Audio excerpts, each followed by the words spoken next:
There we go. It's because you set it low. Yeah, probably. But it's annoying when that happens, though. Yes. So I just realized, so I'm living a grave schedule right now. I got up this morning, took a shower, grabbed my stuff, went to the range, taught a 4-hour block of positional shooting for the local sheriff's office. I taught one of their patrol shifts. Got back, started this up, and realized I haven't eaten yet today. That's one good way to stay in shape. Absolutely. That, and so I told everyone on the line before we started, okay, if you're over 30, take Advil right now. Just do it. Today's leg day. And then also, if you have knee pads, elbow pads, you might want them because you're gonna be laying on your back and you're gonna be getting up for a lot of these reps. It was fun. It was such a good time, and it's so wonderful to teach. So I've taught 3 times the same class, and I have a 4th coming up that we're still planning out. But it's so wonderful to teach something like this and have motivated students. And every one of these sessions, everyone's been motivated and excited to do it. And when we're done, they're like, I've never done half this stuff. I've never shot from supine. I've never done this. I'm like, what a great opportunity to do it then. This is the time we want to try this stuff and experiment. I reinforced to them, and I don't think anyone actually did it, but shooting around cars. If you accidentally shoot a car, call it out. Let people know, because really the only people that are paying attention is probably the instructor next to you and you. Other than that, no one's paying attention to you. So, and you're doing your own thing. And if you wind up forgetting offset or hitting something, let everyone know, because it's a great opportunity for people to see what's actually happening. Yeah. It was similar to Revolver Roundup last week. It was the same thing. Everybody was so enthusiastic. They weren't just there as, I think at conferences, it's probably better anyway across the board. Yeah. But this one, I think particularly, I don't know why, what it is about revolver enthusiasts and stuff, but it was the same type of thing. Yeah. People were more engaged and they were more active, and just being able to do stuff like that, man, it makes teaching so much like, we started early in the morning. I'm so tired, but man, their energy kind of pulls you along, because it's not like I'm trying to pull them along. Yeah. Well, the crazy thing about this also, this was mandatory. These were cops going to mandatory department training. And it's just a sister agency, and they asked if I could teach. I'm like, hell yeah. And they all did awesome. And it was great. And I was telling my buddy, John the Fish Cop, I can't believe we're already done. That was 4 hours. It went by so smooth. Cool. So it's kind of nice when that happens. Absolutely. Yeah. Especially for like set training like that. Yeah. I mean, that's almost unheard of. It has been. So I've had 3 sessions now where everyone was trying to do the best they can. And sure, there are a couple guys that their head's not going to be completely in it, and do your thing. But for the most part, everyone was open to feedback and in it. And I think one of the sergeants told me, this is probably the highest round count thing that they've done. And they definitely haven't run around with guns the way you just had them do that safely. That's cool. There was absolute chaos, and it was wonderful. That's awesome. And at the end, confidence was definitely built up. So mission accomplished. Nice. And I brought a Model 29 with both 44 Special and 44 Magnum for various friends to try, along with a Rossi lever gun, which was a huge hit. Not even kidding. That was a huge hit. Dude, everyone loves those guns. Mm-hmm. At Roundup, I played with the 3030 one. Yeah. Man, talk about like everything you want in a. Oh yeah, there we go. Everything you want in a lever gun. Yeah, that's man, so nice. Yeah. So everyone had they were wearing their vests and duty belts and their duty guns, and then they'd break out their patrol rifles. And on the back of my truck, I had a Tavor, the Rossi lever gun, the 44 Magnum, a couple You're AKs. such a gun hipster, Matt. That's right. A couple things just for people to try that they haven't seen before. And so in between reps or whatever, or when we were done or on break, go grab something. Go see what it's like. And the lever action was by far one of the most popular. I bought the second gun I bought for my daughters was a 22 Henry youth rifle. Yeah. Their lever gun. I started out with their little single shot, and they absolutely loved that gun. My daughters were like, they'd shot, and I had them shoot semi-autos and stuff like that, and they that was still their favorite gun. And I asked them, and my older daughter, Dad, it's because when you go, it's just so cool. It is. The is cool, in fact. Yep.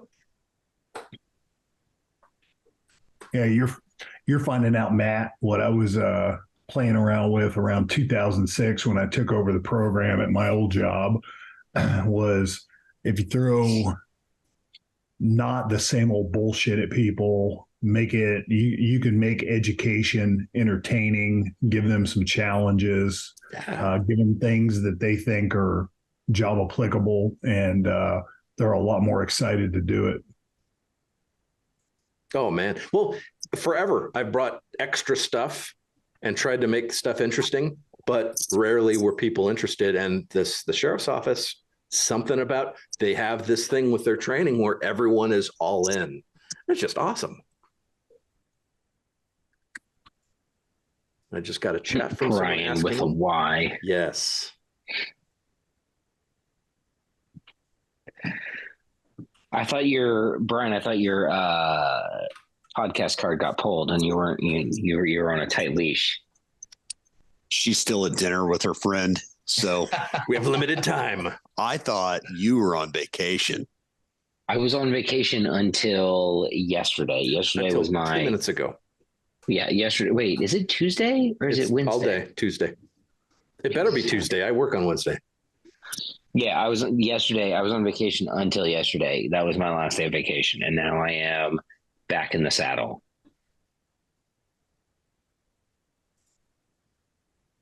Yeah, dude, I finally unpacked from the roundup like Friday, Saturday. I did Monday. Yeah, it was a long week. Long week. I had 2 days of travel on both ends, so yeah, in a car with my dad. It's a good time. That's fun for a few hours, and then you're like, this is why I moved out. We on day 2 of travel back from Albuquerque to OKC, we didn't talk a whole lot. It was just like, we've said everything.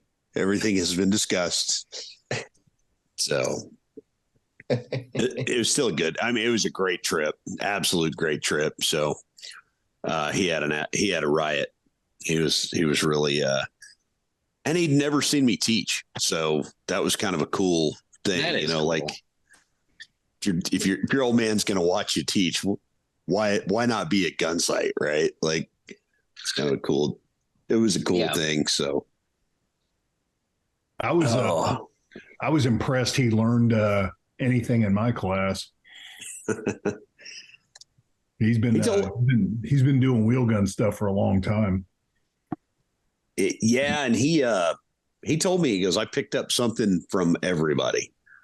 That's tight. Yeah. After my course, he was like, dude, I never thought about how crappy B-27s really are for shooting people, which seems to be a hot button topic today. But he was like, you know, I never even considered that. Yeah. And that's all they shot on for an entire, like 12 of his 22 years there. So, it's kind of interesting to hear his take on it. So timely. Yeah, that's weird. It's almost like there's a big old internet argument between someone who's never shot anybody and there's big old. I heard there's some sort of internet argument about whether or not B-27s are bad between Tim and Matt, which I'm like, it's a kerfuffle. It's silly. It's just, and it's merely, if you're going to use a silhouette, why don't you just have maybe your targeted areas in places that you want to be targeting? That's all. Be where they're just supposed reinforce. To be. Well, so here's the thing, right? Is this being recorded? It is. Oh, all right. Well, I don't give a fuck. I like Tim. Tim likes me. I like Tim. Tim is thinking about this from the point of view of someone who has already trained to be an extremely high level shooter and is only interested in training people to be extremely high level shooters. And I mentioned something like this in my blog at Gunsight, where I was talking about people often come with scoring zones on them, right? Like if I saw somebody and I needed to shoot them and they were wearing the shoot, well, I would shoot them in the D in drive. I would just look at that and that's what I'm going to shoot at. But that's a really, really high level concept. And if you're training people like cops and airmen and soldiers, and you need to construct a training program that equally trains the lowest common denominator and the meat eater to a government issued standard, those people aren't ever going to get to the point of training where they're going to look at a person and pick a target zone on that person. They're not going to look at the A on an A zone and try to shoot at that. So what Tim's saying makes sense if you're a master class shooter or you aspire to be a master class shooter. But what Matt is saying makes sense if I have to craft a training program to get a 19-year-old that just came out of basic training to try to shoot things in the high center chest. I want to put the thing that I'm teaching them to look at to be roughly in the area of the high center chest. Yeah, because I know that they're not going to go to the range and they're not going to take a class and they're not going to learn how to do all of the other fun shit that Tim doesn't even think about doing. Honestly, that I don't think about doing. So it's one of those where you kind of have to have a foot in both worlds to understand both arguments and realize that this is a situation where people are like just two ships passing in the night on a topic that they probably shouldn't be. But I got to point out, Caleb, ever since you've been in that particular role in the Air Force where you've had to see the bottom of the barrel and try to make it, try to make the turds float somewhere near the top. Slightly less of the bottom. Yeah, it has really kind of changed your perspective and outlook on a lot of things. I'm really impressed by that, by the way. So it's a wonder, what having to deal with people who have to qualify with a firearm who genuinely don't want to be in the room with the same gun will give you in terms of perspective.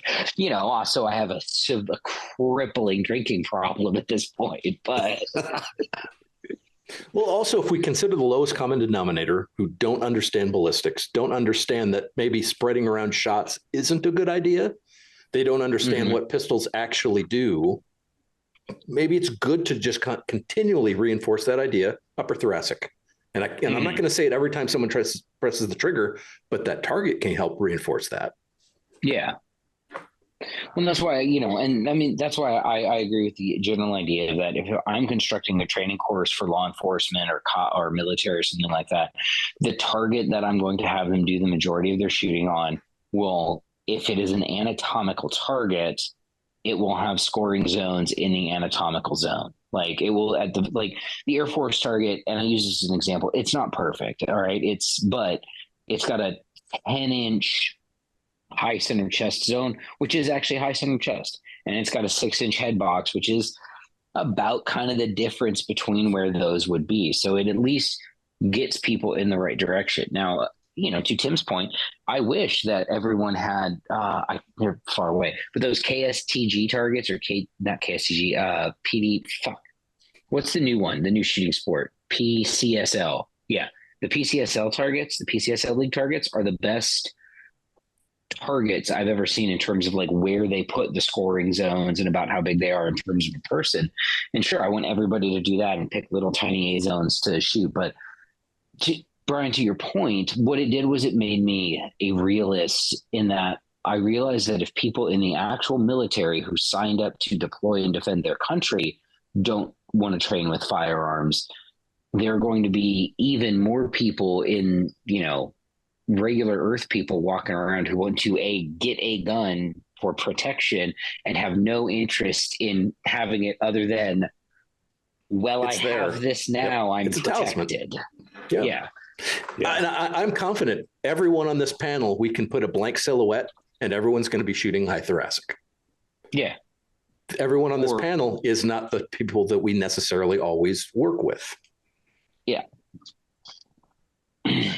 Well, if you don't have some sort of coaching on where to shoot and like where the good bits are, I tell you from observation, it has been, for a very long time and a very wide variety of, if you read your Fairbairn and a whole bunch of other stuff going back historically, you look at the 50s, the 60s into modern times, things that, I talked to Jim Cirillo about over barbecue and things like that is you don't specifically teach this stuff.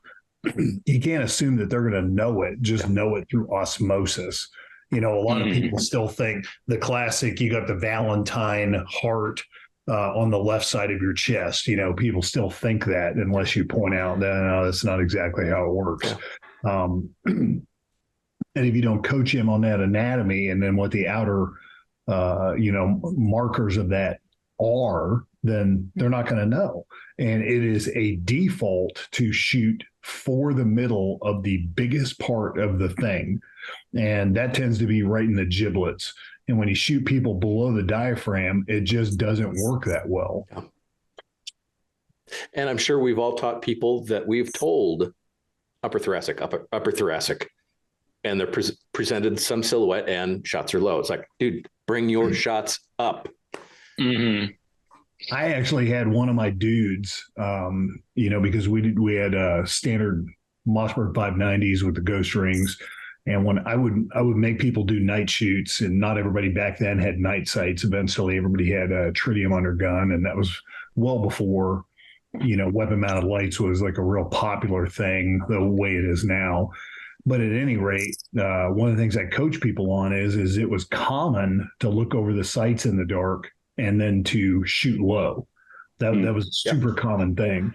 And one of my guys got into an officer involved and put the pattern of, it was pre-flight control, federal tactical 9-pellet low recoil.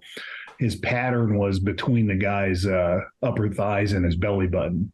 And then later, after the shooting review board and everything else, he came and apologized to me because he felt he'd let me down. He goes, man, you warned us so many times that we'd shoot low in the dark. And I knew that. And I just went and shot low in the dark. And he felt like he really let me down.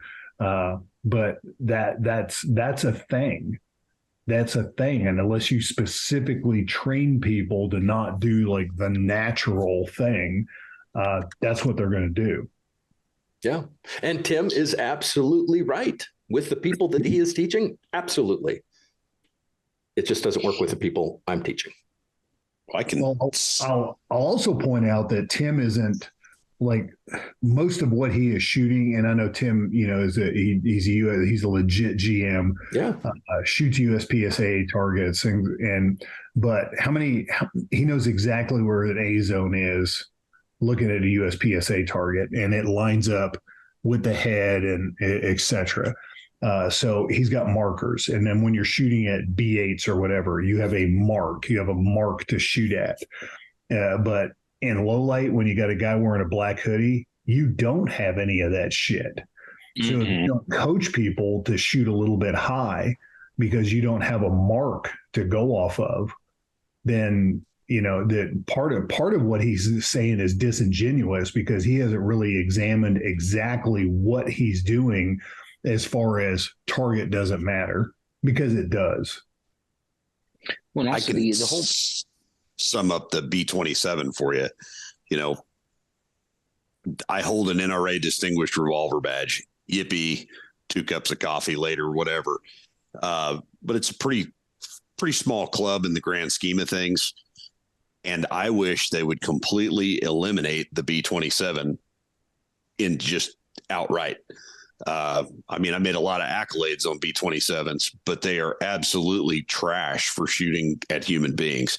And having attained those accolades, I could say with a pretty fairly educated statement, get rid of B-27s altogether, or put the 10 ring where it should be, up in the upper thoracic.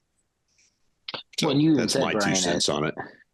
You said at Roundup, when your agency trained PPC shooting on B-27s, you had a lot of really low round count gunfights that put people in the hospital for 9 months. And then when they switched up to different targets, you had a lot of really high round count gunfights that didn't do anything to anybody. Yeah, because we were still training them on a slow fire kind of PPC methodology.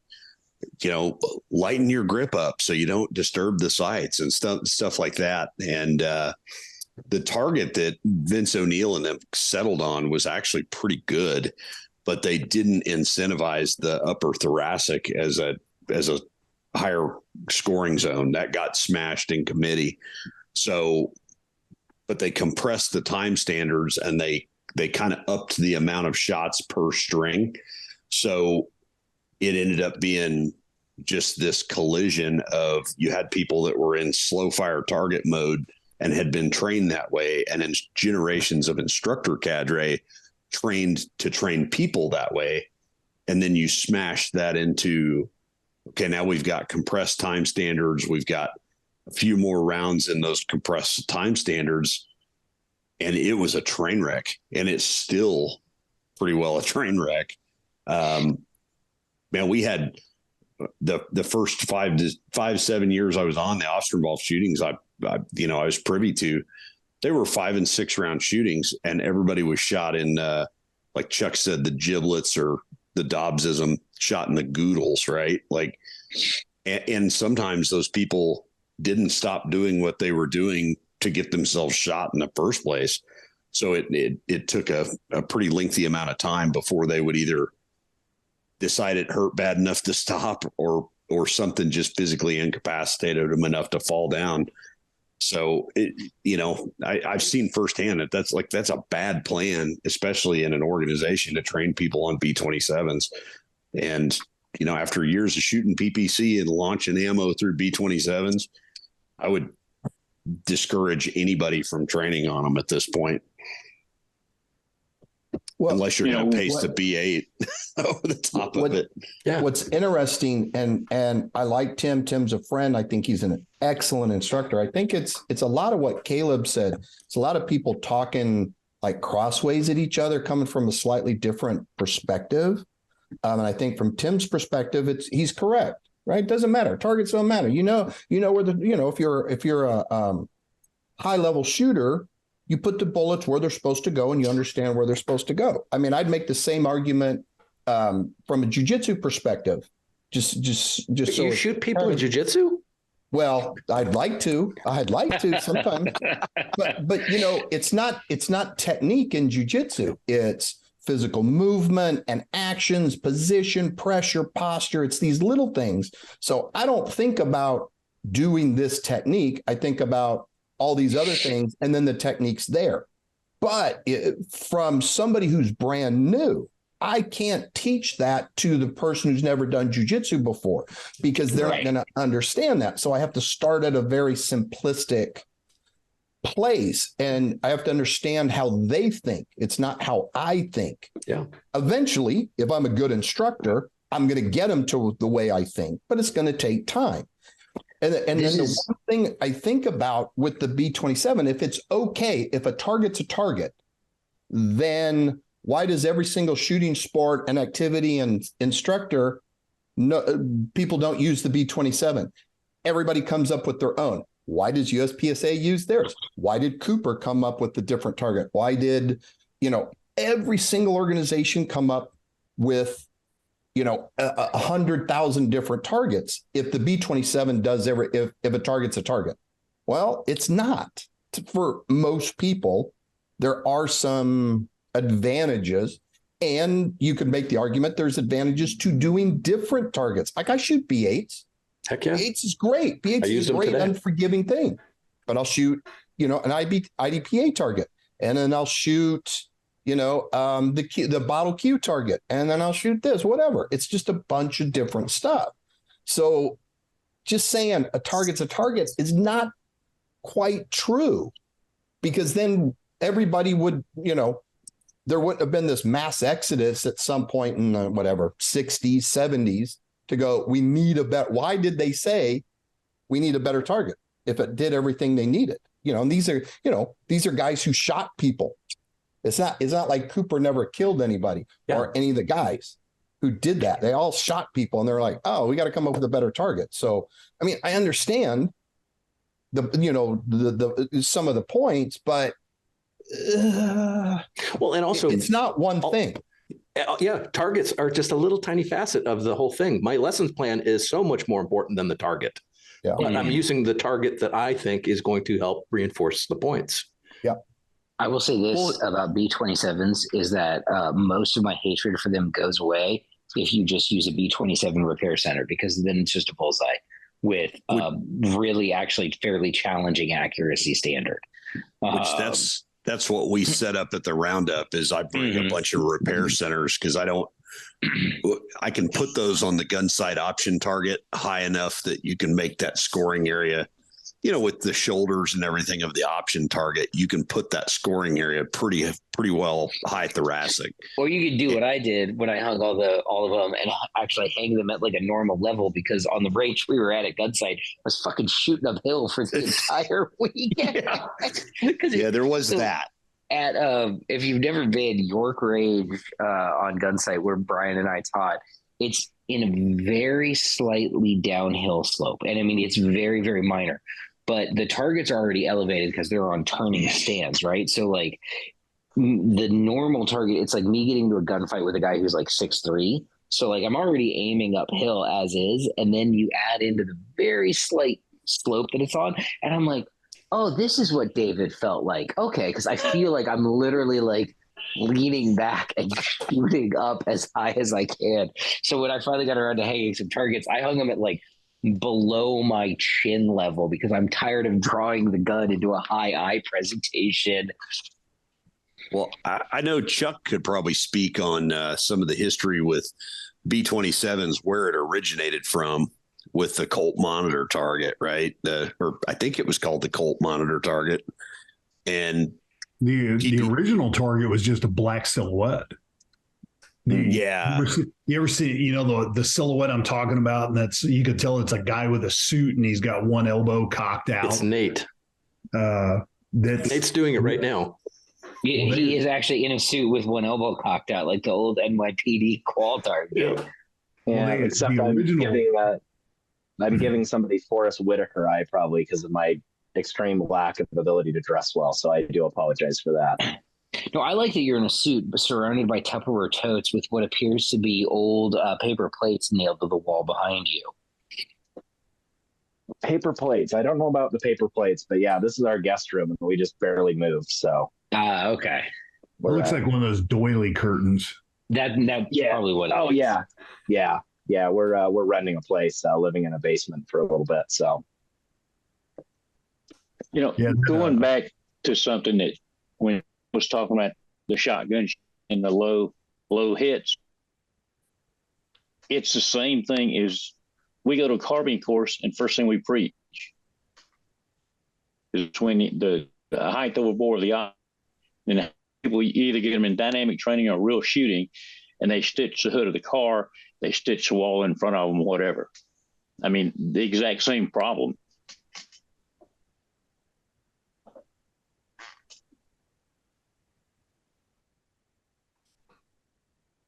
I think Rob locked up. I heard him. Yeah, Rob, I think if you kill your video, it might help your connection. Kill my video. Hit it in the high center chest. It's the only way to stop the video for sure. It's the only way to be sure. What I was saying was with shoot low in the with the shotgun, it's the same thing as height over bore in carbine classes. Yeah. And we preach and we talk about it.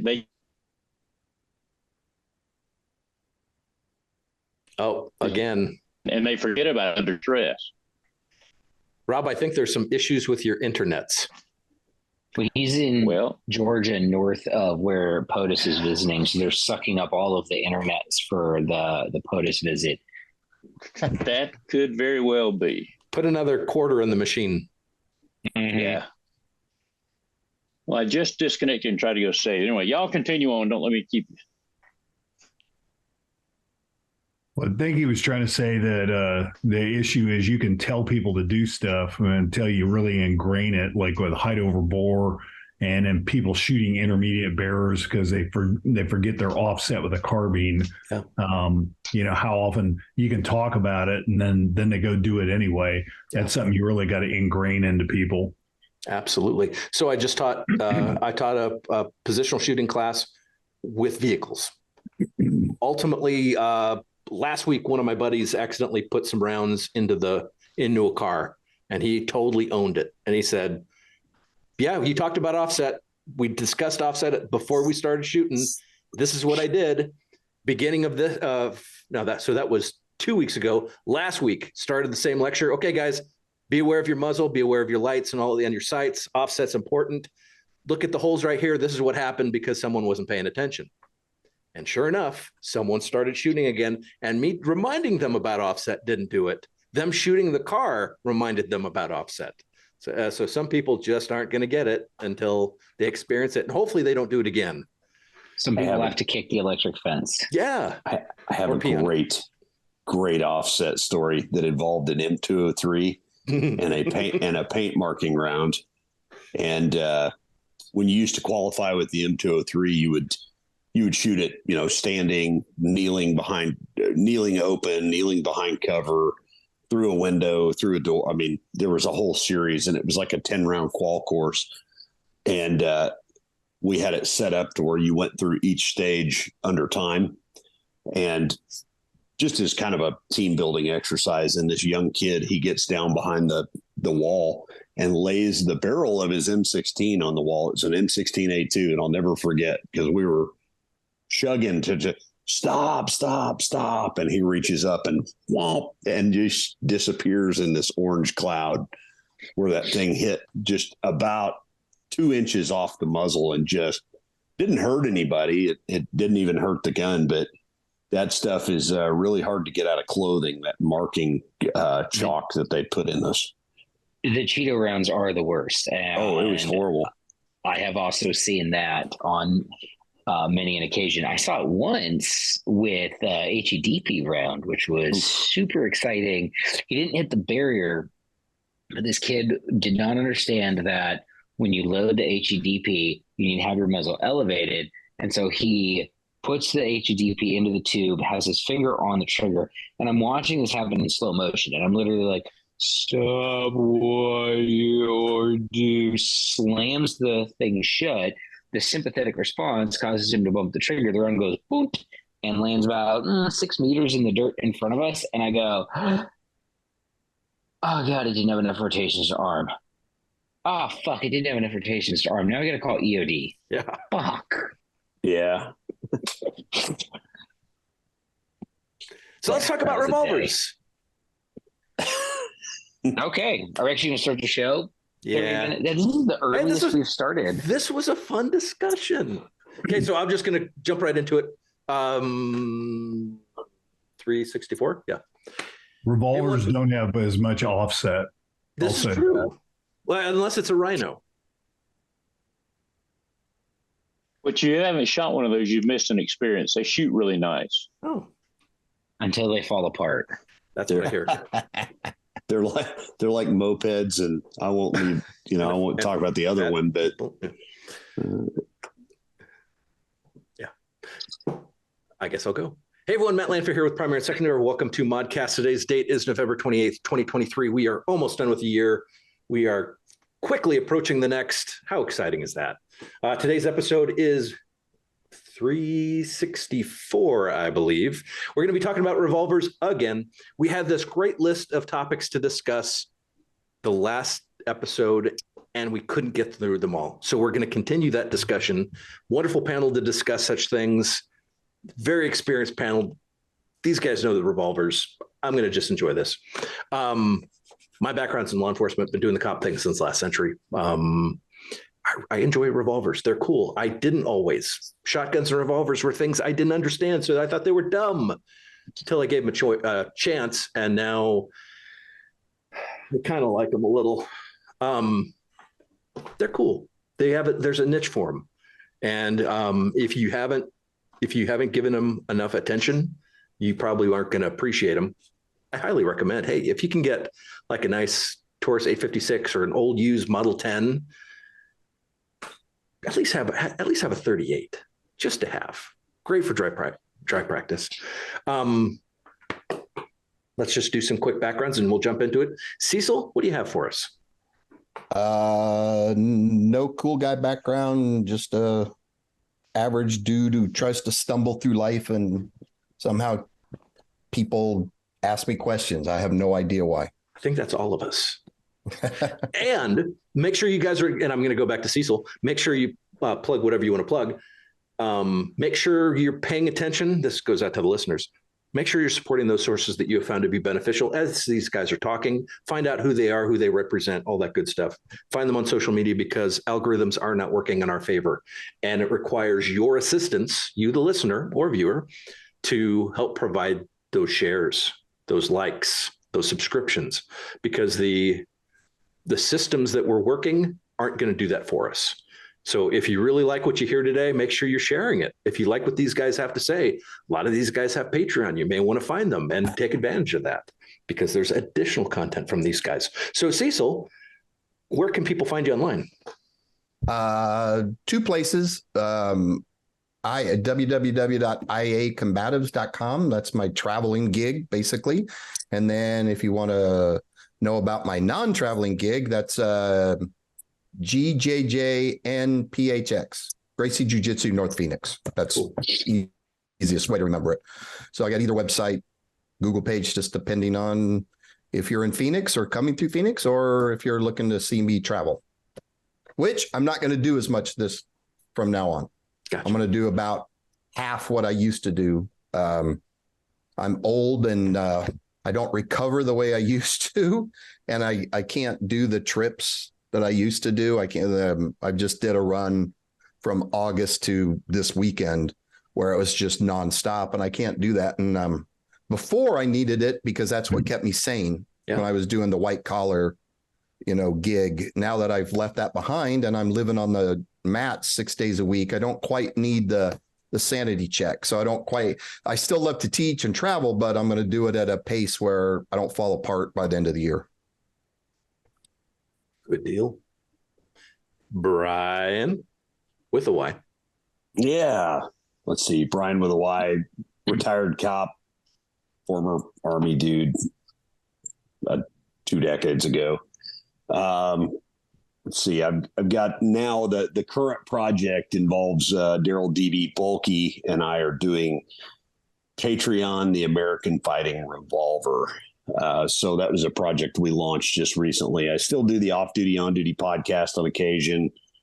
I think everybody on the panel except Matt and Nate have been on the off-duty, on-duty podcast. And then still have EDC Belt Company. That's kind of changing gears after the first of the year.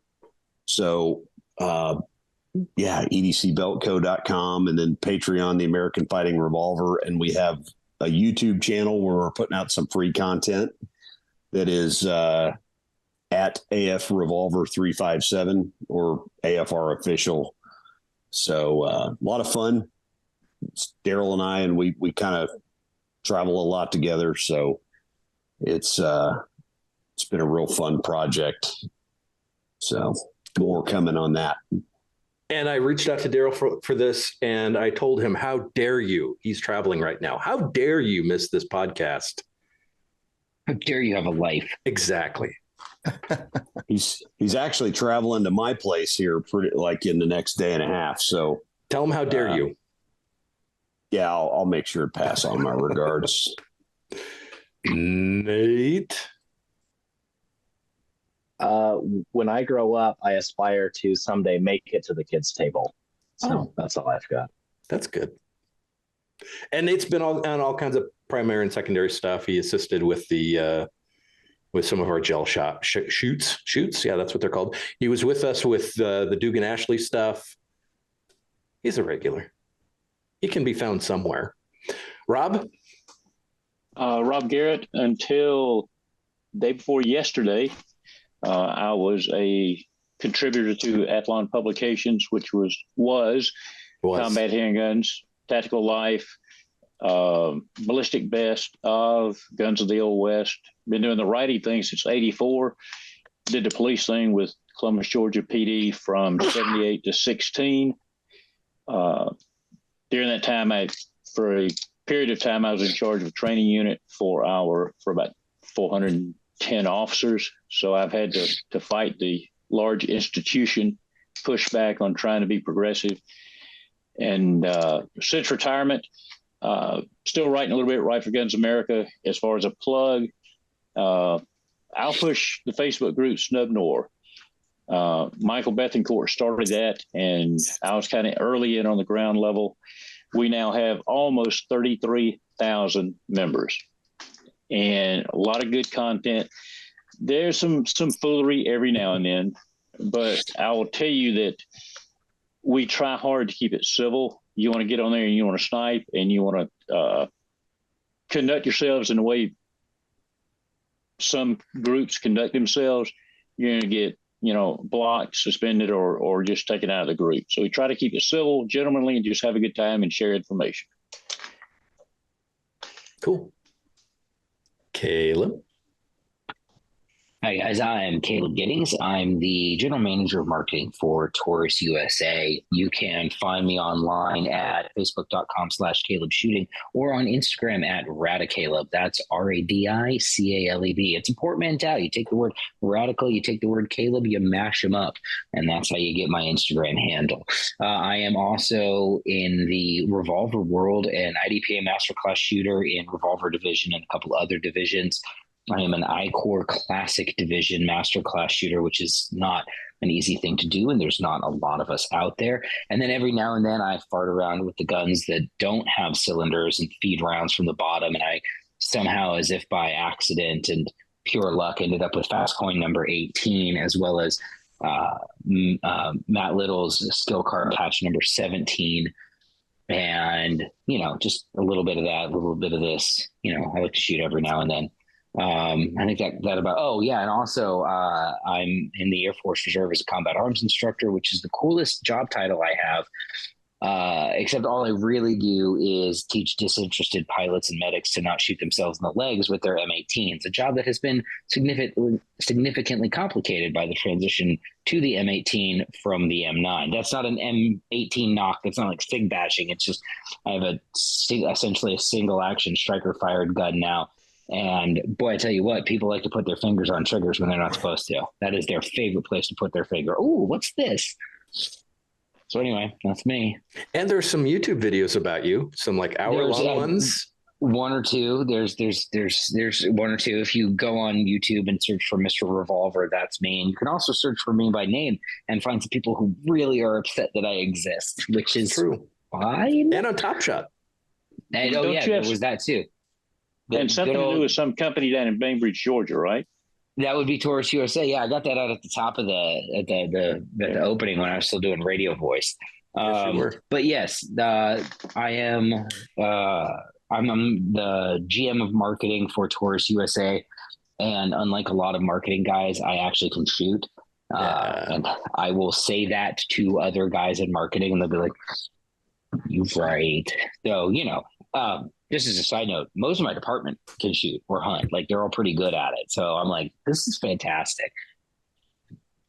So speaking of people that work for Taurus, didn't Chuck Haggard teach people at Taurus?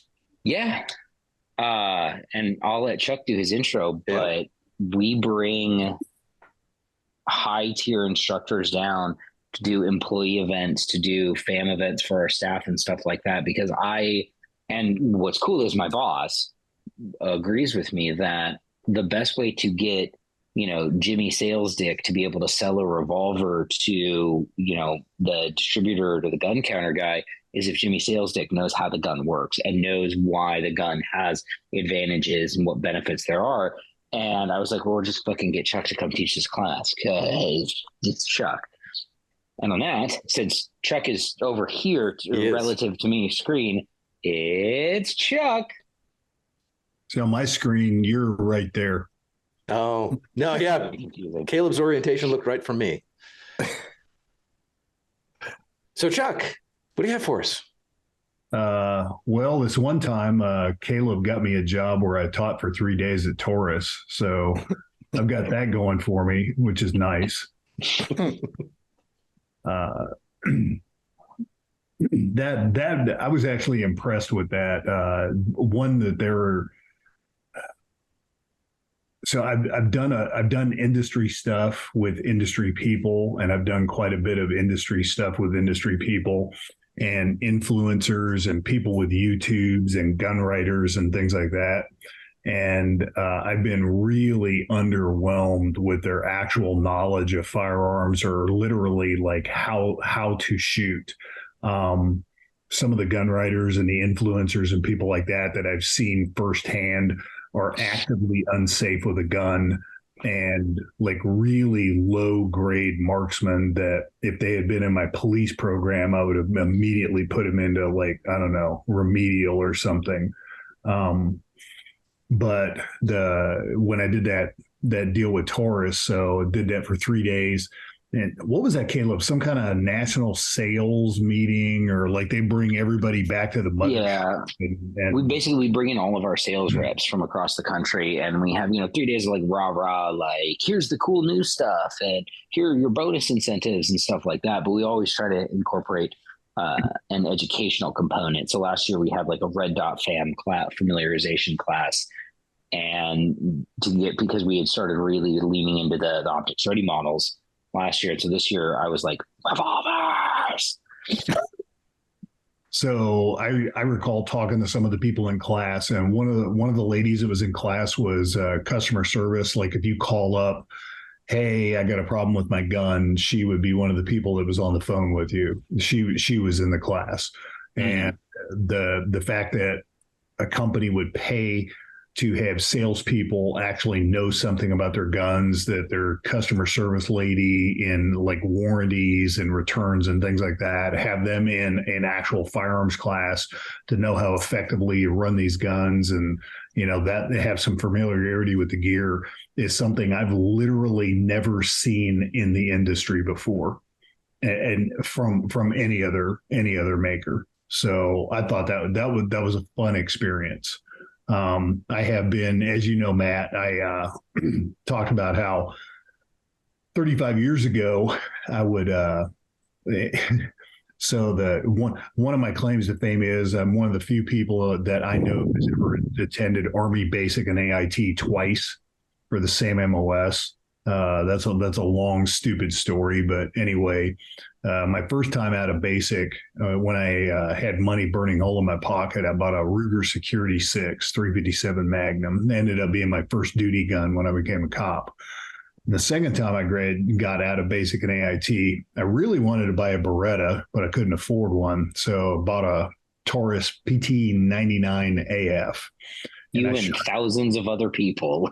I shot tens of thousands of rounds through that gun. It was a good gun. It was one of the old pre-decocker models. It was, you could carry it single action, cocked and locked, or you'd have to use your thumb to lower the hammer without shooting a hole in something. And I had went through several revolvers, whatever I think the 85, like the classic snub nose 5 shooter, a couple of their 357 Magnums, never had any problem with anything. And then years go by, and all of a sudden, their quality control was kind of a shit show. So I had to quit recommending Tauruses. And then just before Caleb went on board with them, there was other people I was talking to, and then Caleb got on board. And I started noticing that all of a sudden our quality control had changed. And my understanding was there's a complete shift in leadership, and we know leadership sets a tone for the company, whether or not quality control, customer service is going to be prioritized or not. And I point out to people in the gun industry, one, if you've never got on the old pistoltraining.com, Todd Green's site that the SLG has is still running, but one of Todd's old blogs was that trust no one's gun, because you have companies that change guns, change parts, change leadership, lack of quality control, change materials, things like that you can't count on. Like you probably could, let's say, between 1910 and 1944, a Smith & Wesson M&P K-frame 38 revolver was going to be pretty much what it was, because they were hand-built works of art by people who were craftsmen who worked at that factory 30, 40 years, went through an apprenticeship, things like that. It's not the way it's done anymore. And I point out, anybody who knows anything about revolvers, like Smith & Wesson in the Bangor Punta days when they were owned by, they were a subsidiary, they made absolute garbage revolvers during that time period. So any company can wax and wane in their quality and things like that. And I'm really happy to see the trajectory that Taurus has taken over, I don't know, 4 or 5 years now. Yeah, Brett Voorhees has definitely done some wonderful things. Thanks. That was a really great commercial, Chuck. Yeah. I just want to clip that whole bit and just post it. If you want, I can edit it and send it to you. Yeah, we will legit post that. Yeah.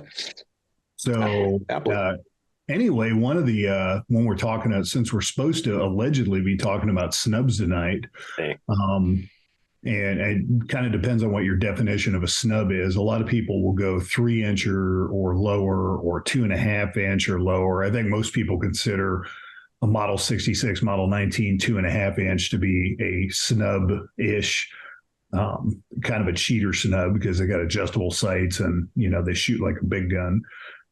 But at any rate, I had one of the dudes that was in Caleb's cohort that I was working with. He hit me up and he goes, "Hey, I'm not really into guns and this and that. And I'm worried about, everybody worries about crime and things like that." And he goes hiking with his family, and they go hiking sometimes where there's, there might be in the lower 48 where there might be black bears and it might be cougars, things like that. So even though that's typically not a very high threat environment, it is something that people worry about. And he's like, "Well, what do you think I should get?" And we just happen to have a series of Taurus and Rossi revolvers right there on the counter. And I picked up the 3-inch Rossi 357 Magnum, and I'm like, this is probably going to be what I would suggest in like a He'll Keep People gear bag. One of the advantages that revolvers have with semi-autos is I can take a 38 or a 357 Magnum revolver. I can load it with snake shot. I can load it with wad cutters. I can load it with wax or plastic bullets for indoor training if I really want to. I can use various target loads, full metal jacket, round nose lead, semi-wad cutters, full wad cutters, because there's no feeding issues. I can load jagged hollow points, and then I can load heavy solids that are hot loaded. So let's say like that 3-inch Rossi that Caleb just pulled out when I was talking to this guy, that's small enough to be a legit concealed carry gun. And RP63? Yes, the Rossi RP63. Yeah. So you could load that with wad cutters for target practice. You could load it with snake shot for snakes. You could load it with Plus P Gold Dot or something similar for self-defense. And then when you go into the bare woods, you can load like a buffalo bore or federal cast core bullet that'll shoot. Even out of a snub, we put a bullet at Revolver Roundup last year. It went through 4 layers of denim, 56 inches of gelatin, and then smashed into a level 2 vest that we had set up as a catcher, hard enough to still break the 1/2-inch plywood panel that was behind the vest. So you can't do that with a semi-auto pistol and have that range of ammunition where the gun still functions with all of the above, and then just literally change the mission of the gun by changing a cylinder full of ammo. So that would be an advantage when I'm talking about the how flexible revolvers can be as far as ammunition choices and things like that. And you could still pull that off even with a really short barrel gun. That 56 inches through gel plus shot that we launched was out of my 2 3/4 inch Ruger GP 100. So it would have very similar performance out of that Rossi that Caleb's got. So, you could have a snub nose concealed carry revolver that goes, from the, you can shoot B8s with it accurately. You can shoot a crackhead mugging you if you need to, and you can shoot rather large animals in self-defense if you need to. Yeah. So, that's the type of thing when I'm talking about legitimacy of revolvers in the modern day that I point out. Absolutely. One of the things I really appreciated someone brought up at some point was how revolvers are person powered, that the trigger finger is the thing that's making everything going, not the ammunition itself. That just makes sense. One, you can function check a revolver through the full cycle without having to fire a shot, which you really can't with a semi-auto. When you have to take it to the range and function check it with the ammo that you're gonna shoot. Is it powerful enough to run the slide, et cetera, et cetera. Yeah. So we were shooting my 44. So my Model 29. We had full magnums, and then we had some 44 special, and then some nice powder puff 44 special. And the fact that we could try all those, and how many shooters went, I like the special. I'm like, I don't blame you. It's a great option. People forget that even Dirty Harry shot specials. If you watch your Magnum Force, he was using. He told him he was using 44 specials.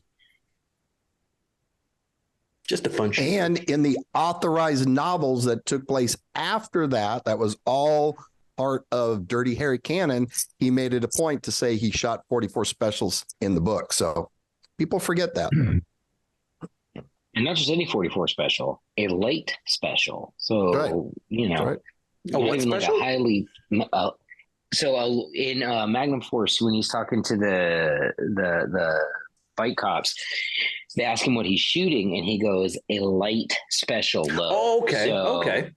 He's not just, because you can have 44 special loaded anywhere from, lightweight, semi-wad cutters all the way up to pert near magnums. Yep. And Dirty Harry was like, I like to hit what I'm aiming at. And it turns out a big chunk of 44 caliber lead in the chest fucks people's day up. When you're talking about loading specials, you look at the original 44 Magnum loads were in special cases because that's the kind of stuff Elmer Keith was doing. Blowing up guns. He blew a few of them up, that's for sure. So lastly, we have Ken Ross, who just joined us. Ken, we're just doing intros. If you want to plug whatever the hell you want to plug, Ken's going to be here because I invited him, because I think he's going to provide some good questions, like us normal Earth people that aren't that revolver centric. So he and I are representing the normal people, not you weirdos. So Ken. Well, I like these weirdos, though. Me too. It's all good. Yeah, it's all good. Hey, well, I'm Ken Ross. My employment is with Primary Arms. I have been there for a number of years. We are a sponsor of the show on the government side. I am a gun person. I've been around guns forever. I enjoy the training side of it. I enjoy the instruction side of it. I'm a fan of the podcast. Of the ModCast. I spend hours and hours listening to you guys. And last week's was very entertaining. I am a revolver guy. Yeah. I appreciate the style and quality of them, the history behind them. And no, I don't know what every load is, but I do know what a forcing cone is. I do know what a wad cutter is. You're ahead of so many already. So thank you for having me. It's an honor to be here. So the way this is going to work is I'll bring up some topics for us to discuss. And when you and I have questions, we just need to ask them, because these guys will have the answer. Well, Ken, you said you work for Primary Arms? Yes, sir. Well, I traded into this a couple weeks ago, actually, right before Roundup. So it's the 856 Toro. It came with the Primary Arms dot. So I will be shooting this a lot in the next little bit. For a second, I thought you had my gun. I was like, what the fuck? Wait a minute. That looks really familiar. I'm just going to appear in the back of Caleb's video here soon. He doesn't know that. Putting it back. Well, I'm glad you got our optics sitting on top of there. I think we're making some great products, and I think they work well. Caleb's product that Taurus is doing really well. I don't have one in my collection yet. I need to make that happen. Heck yeah! So I know one of the topics I think that Rob's brought up a couple times is specifically about the stocks, or as us normal Earth people, grips. He's brought that up a couple times, and that's definitely one of the topics I know nothing about. And I think it would be nice to kind of discuss that, the difference between what the heck are they called? The little tiny concealment ones that I have on my Ruger LCR. Yes, boot grips. Thank you. So, Rob, for you, what are the different types of stocks that you prefer for Snubbies, and for what purpose? What purposes are they providing, or what purposes do they fill? I will start with my daily carry, and this has been my daily carry for 20 plus years every day. It's a full 42 or a 642, and it's got the Crimson Trace 405 laser stocks on it. I started with Crimson Trace when they first came out with the hard plastic rubber stocks. They were okay. They gave you a good option. The key to the 405s in my mind is, number one, it's got a padded back strap. It's got a slight palm swell. There you go. You got the Ruger version. And show off. And and the biggest thing is, even if you have big hands, it has a good grip front to back while it's skinny on the side. And so this is my go-to for any serious social purposes. Now, that's not to say that I don't have, other stocks, but that's my go-to. Now, they are expensive because they're laser. I wish someone would make a stock with the palm swell, with the padded back strap, with this basic boot configuration without the laser, and sell them for $49, and it'd make $1 million on it. From there, this is old school. It's a standard. This is a Smith Model 60. Happens to be an NY1 gun that had the hammer replaced at the factory. But for years, to fill the sinus, people use Tyler T grips. And these are still available from Tyler. There's a mind right now what the name is. And BK. BK does the polymer ones. Yeah. BK does the injection molded ones. Yeah. And BKs are good. I have them on some other guns, and they are pretty outstanding. And they get them to you in 3 or 4 days, and they're $29, and they're good people to do business with. The other one, VZ does good stuff. They actually do this particular set of stocks. It's a boot, very similar to a Spiegel. And because of the demand, they do it with or without the finger groove. So they have both models available now for J-frames. These are great. They're small. They're slick, so they slide in out of a pocket real well. And I've got these on my 351C, which this one is in 22 mag, and my 43C, which this is the Magnum one, the 351, and then the 43C is generally what I run on these, when I'm out and about. I got to say, Hogue makes some great products. Kimber was smart with the new K6 XS when they came out with the Kimbers and the extended, again, a padded back strap, finger grooves if you like them. These fit my hand really well, and Kimber knocked it out of the park with the new XS. And finally, I just brought one of these out. The top of the food chain for J and K frame grips, or at least J frames, are Spiegel boots, but they are super expensive now. They're hard to get. I'm fortunate to have several sets, but these, if you want a classy barbecue gun or something to really show off, pop for some Spiegels. And so this is on a Model 38 Bodyguard. It's two-tone because Ted Yost, when he was at Gunsight, worked this gun for me for an article. You may be able to see the Raven that he engraved here. The silver parts are NP3'd. from Robar out there, and this is a pretty cool gun. This one got Daryl's attention when he came to visit so much that he said, "You put a label inside that box and tell him that when you go to the funeral home to call me, that one's mine." So avoid BrYan. I think BrYan claimed a couple too when he was here. Nice. So that's just a quick overview. Yeah. Hogue does good stuff. Eagle. A lot of people like Eagles, which are wood. They don't fit my hand real well. I've never been a super fan of them, but I know BrYan is. And then I'll let BrYan address Ultimates. So kick in there, BrYan, about those, because you just recently acquired several sets. Oh, no, they were Aaron's. Kim Aaron's stocks, I'm sorry. Yeah. Which they are the one I carry every day, this 340 M&P. I've got a set of Aaron's boot combats, they're a true boot grip in the vein of Spiegel, but they're a little thinner and they have a finger groove. Most of the Aaron's J frames were kind of a banana shape, and Aaron spelled with an E or an A? AHRENDS. They've been out of production for 3 or 4 years.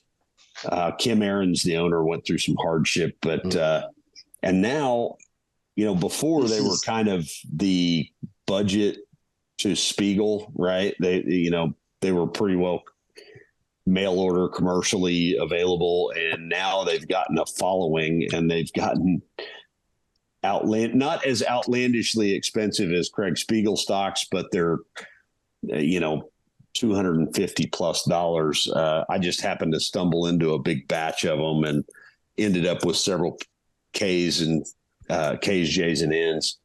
And you also have a nice set of checkered Spiegel extended for J-frame. I do, and I spent as much on those Spiegel checkered extended boots as I could the last 2 J frames I bought. So that ought to, but combined, pretty much, okay. Yeah. And I mean, that set of Spiegels, you could buy a new 442 for it MSRP.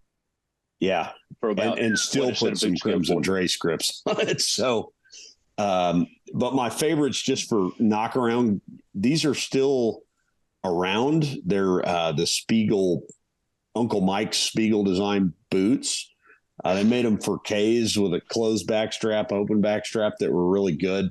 I've been finding these at gun shows for anywhere from $10 to $20. If you buy a set in the box on eBay, they're going to be $75+ or you find a set for a Taurus and they're going to be $75, $80 because there wasn't a whole lot of those made, but they're just the rubber boots. My dad turned me onto these probably 1992, 93, because he put it on all of his detective guns and hideout snubs and all that. So I've got 4 or 5 sets of these that I kind of rotate around, and I keep them on a 43C.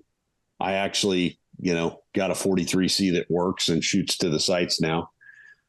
So that, and then I carry, like I said, the 340 M&P is a 357. I carry it with Georgia GA snub loads or federal gold medal match.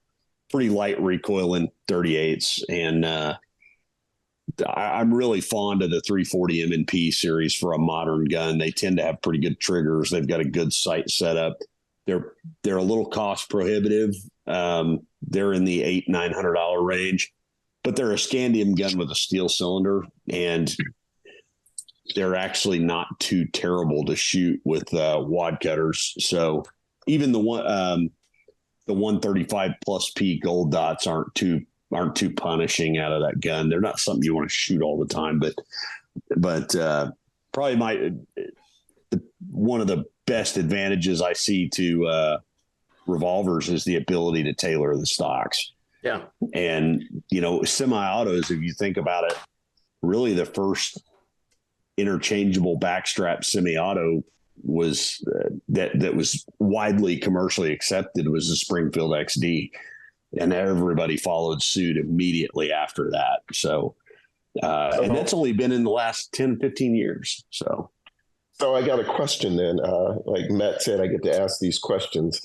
Some of it I know the answer to, but hey, let's just throw it out there anyway. You guys are changing these stocks on these guns for barbecue gun purposes or for utility purposes. You're clearly taking off the stocks as soon as you get it and putting a new one on. What's the advantage to doing that? All the aforementioned.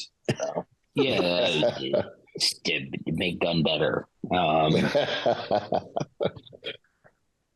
I guess I would say really quick, there's a few other things. One, for me, I don't have it right here, but I even have a set of just the stock Smith, J-frame grips that come on everything. And one of the reasons I did it with these is because they're so cheap. Everyone's got a little stash of them that they've replaced, but I cut out a portion of the left side to relieve it for speed loaders to allow those to go in a little bit easier. And then I'll say really quick, for example, you look at the SIG 365, for example, a modular grip frame you can change. And there's more and more companies now that are making interchangeable frames for those, but for all intents and purposes, there's not a lot of options. You kind of, you pick the size, you pick, do you want polymer, do you want aluminum, whatever. I get overwhelmed when I even go to like one site, go to Hoag's site and see how many grips they make for J-frames and how many different materials and colors and how long it is and all that stuff. So a couple features. Yeah. Caleb? I know she just put a box in my attic full of Hoag grips that I had gotten for some product demos, and I didn't put it in my attic because they're bad grips. It's more grips than I have guns for, and there's all different ones. Like, yeah, everyone, when they think of Hoag grips, they all think of the standard rubber grip, which honestly isn't offensive. But then, holy cow, and that's just Hoag, mind you. There's all of these other companies, which, by the way, today I learned that it's pronounced Aaron's and not Aaron's. I definitely would have read that as a different A sound. But, and you've got companies like Altamont and Eagle, and then you've got your VZ grips and lock grips. Hoag's doing them in G10 now. Oh, yeah, the Hoag G10 grips. Side fun fact, if you're listening to this and you want to modify a G10 grip, do not use any sort of power sander sort of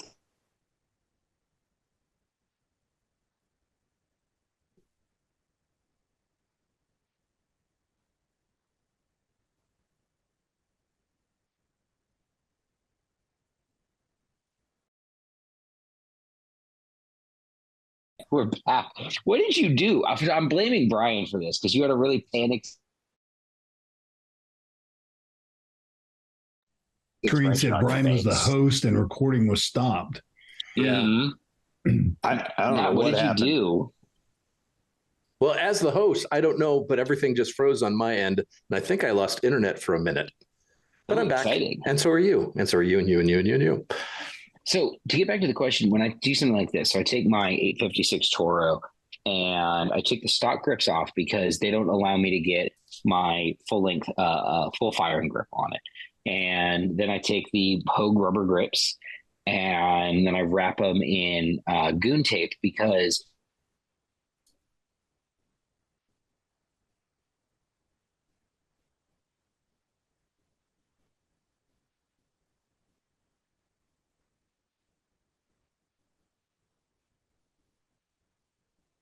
when you're using one of these red dot revolvers, because you really need to crush the gun with your pinky to actually drop the red dot into your eye line. So everything on this gun is functional. That's the point. Everything on this gun is intended to be functional, and most of my guns get modified for functional purposes. But again, I have a single action revolver that's got faux black pearl grips with scorpion inlays on them because fuck, wouldn't I have that? That's awesome. So there can absolutely be an aesthetic component to it. But one of the big advantages, what Nate was talking about, is I can build this grip to fit the shape of my hand, my shooting style, my grip style in a way that I can't do with a semi-automatic pistol. Like I've got an 856 that I carry in an ankle. and is set up specifically for strong hand shooting. Because in my head, the use case for that is that gun's coming out of my ankle holster and it's getting stuck out like this because my other hand is holding a table or a steering wheel or something like that. So if I know that there's never a chance that my support hand's going to need to come onto this gun, I can preferentially select a grip style and shape that optimizes that gun to flatten those sights out when I'm running it with one hand. So I've done the same thing with my LCR. So now I'm in, I don't know, 6 years now running my 327. Thank you, Chuck, for the push. I love needling him with that because he's the guy who got me to do it. And then Chuck, do you still not have a 327 yet? No, not yet. I don't. No, I have 2. Chuck, I got a present for you. We just got some things off a boat that don't exist yet, but you're going to get one because you were the guy who put 327 in my head. So he did. He put it in everybody's head, and he never ran one forever. And he kept bemoaning the fact Cecil, I wish I should have bought one when you did. And I'm like, yeah, you should have. You should have listened to yourself because it's a really good idea. But I don't know how many stocks grips I've gone through on this gun just to find that right balance between.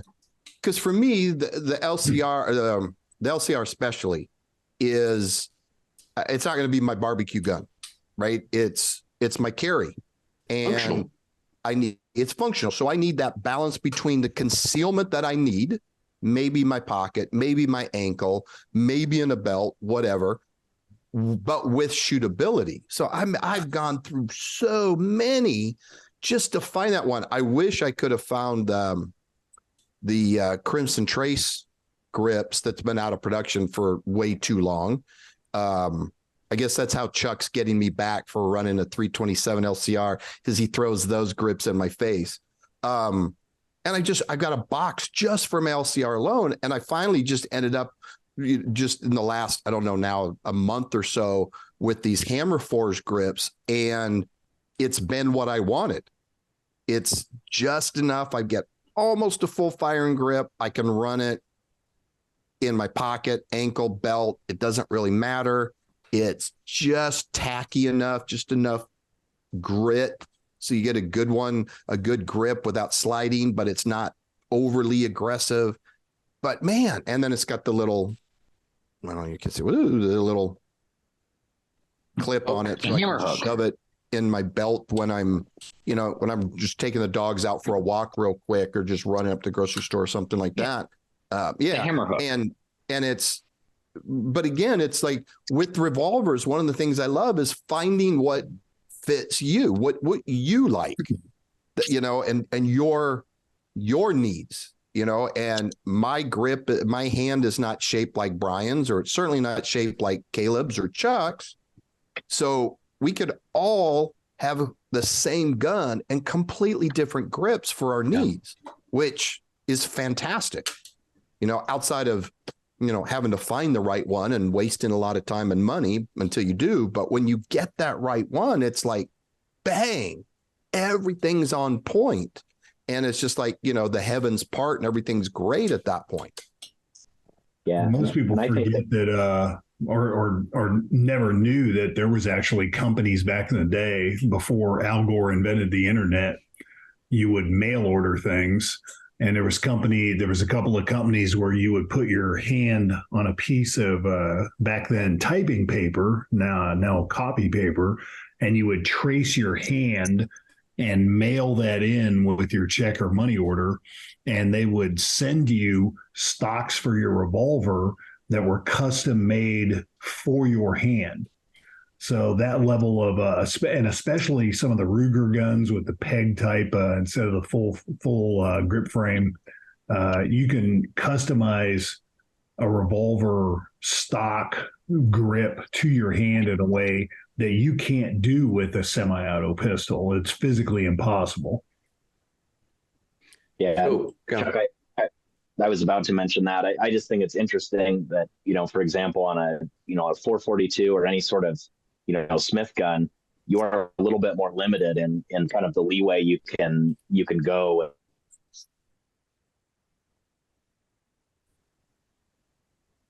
Nate froze up too. Yeah. We just can't win today. The machine, man. I think they died. I actually finally, Rob was holding up a set of fuzzy Ferrant stocks and for an end frame. And I have been on the hunt for the perfect set of fuzzies. And I finally found a set and taught with them at Revolver Roundup and realized that I absolutely do not like them, but they're pretty. So I had somebody send me a set of stocks for the Taurus 66 square butt that I was going to run at Bianchi Cup. And they're really big target stocks. They got a really wide base on them, which I was like, oh, this is going to be perfect for going prone and stuff like that. I took them out to the range 3 days before the match just to be like, all right, let's get some test rounds in these. I'm sure they're going to be fine. Fucking hated them. Like, I could not rip them off of my gun and launch them into the sun fast enough because the shape felt good when I was dry firing, but the minute the gun recoiled, it did something I didn't want it to do. And I'm like, no, I need the front sight to go back there, not fucking over. Yeah. So a good example of that, Caleb, is everybody thinks pythons are gorgeous. The python stocks are horrible to shoot. And so when I got the 3-inch gun, first thing I did is put a set of Hogues on it. They may not be pretty, but they shoot good. They absorb recoil. They're small enough if I want to wear it under a suit. And these are hard to beat, especially for what, $35, something like that. Well, so the monogrips were what? Pardon me? No, so I agree. I was going to agree with you about the Hogue monogrip. Like, it is. Despite the fact that it has finger grooves on it, which I'm generally like ethically opposed to, you can for L frames and K frames find one that doesn't have monogrips on it or the finger grooves on it on Amazon. But even with the finger grooves, they still fit most people's hands because the grooves aren't super narrow or super wide. They're kind of in between. The Hogues in general is a family full of shooters, so they design stocks for people that actually run their guns. And the whole thing with the pythons, for people who don't know, is the Colt Python and actually every Colt DA revolver was actually, if when it had been designed, they could have made it a single action, they would have. Colt never until recently wanted to make double action revolvers. They wanted to make single action revolvers. That's why if you look at the Python, the grip is shaped the way it is. It's very similar to the grip on a single action Army in terms of how it acts under recoil. That's why they have those wide flared flat hammers on it, because Colt wanted to make a revolver that would be really easy for you to thumb cock. And that was, way back in the day. But if you even look at like the old official polices and all of the other Colts, they were designed to be shot one-handed and cocking the hammer. Smith & Wesson really, and even the early Smiths were the same way, but Smith & Wesson were the first people to really sort of lean into well, that's actually not true. Caveat that. Webley and Enfield were the first people to really lean into making double action fighting guns, but we can talk about that later. Not going to see a whole lot of Webley Enfield snubs anymore in use. No, but they're out there. But they are out there. I had a 38-200 snub, like it was a custom gunsmith conversion. So it was like a World War II bringback that somebody had chopped up and made kind of useless, but made super rad because it was a snubbed off 38-200 Webley or Enfield. And I was 21 and I was like, oh, this gun's cool. I shot it like 5 times. Then I found out ammo was basically impossible to find. It was like $50 for a box of 50 in 2000. So I was like getting rid of this. And now every now and then I'm like, fuck, that gun was really cool. Like that was a hipster gun right there.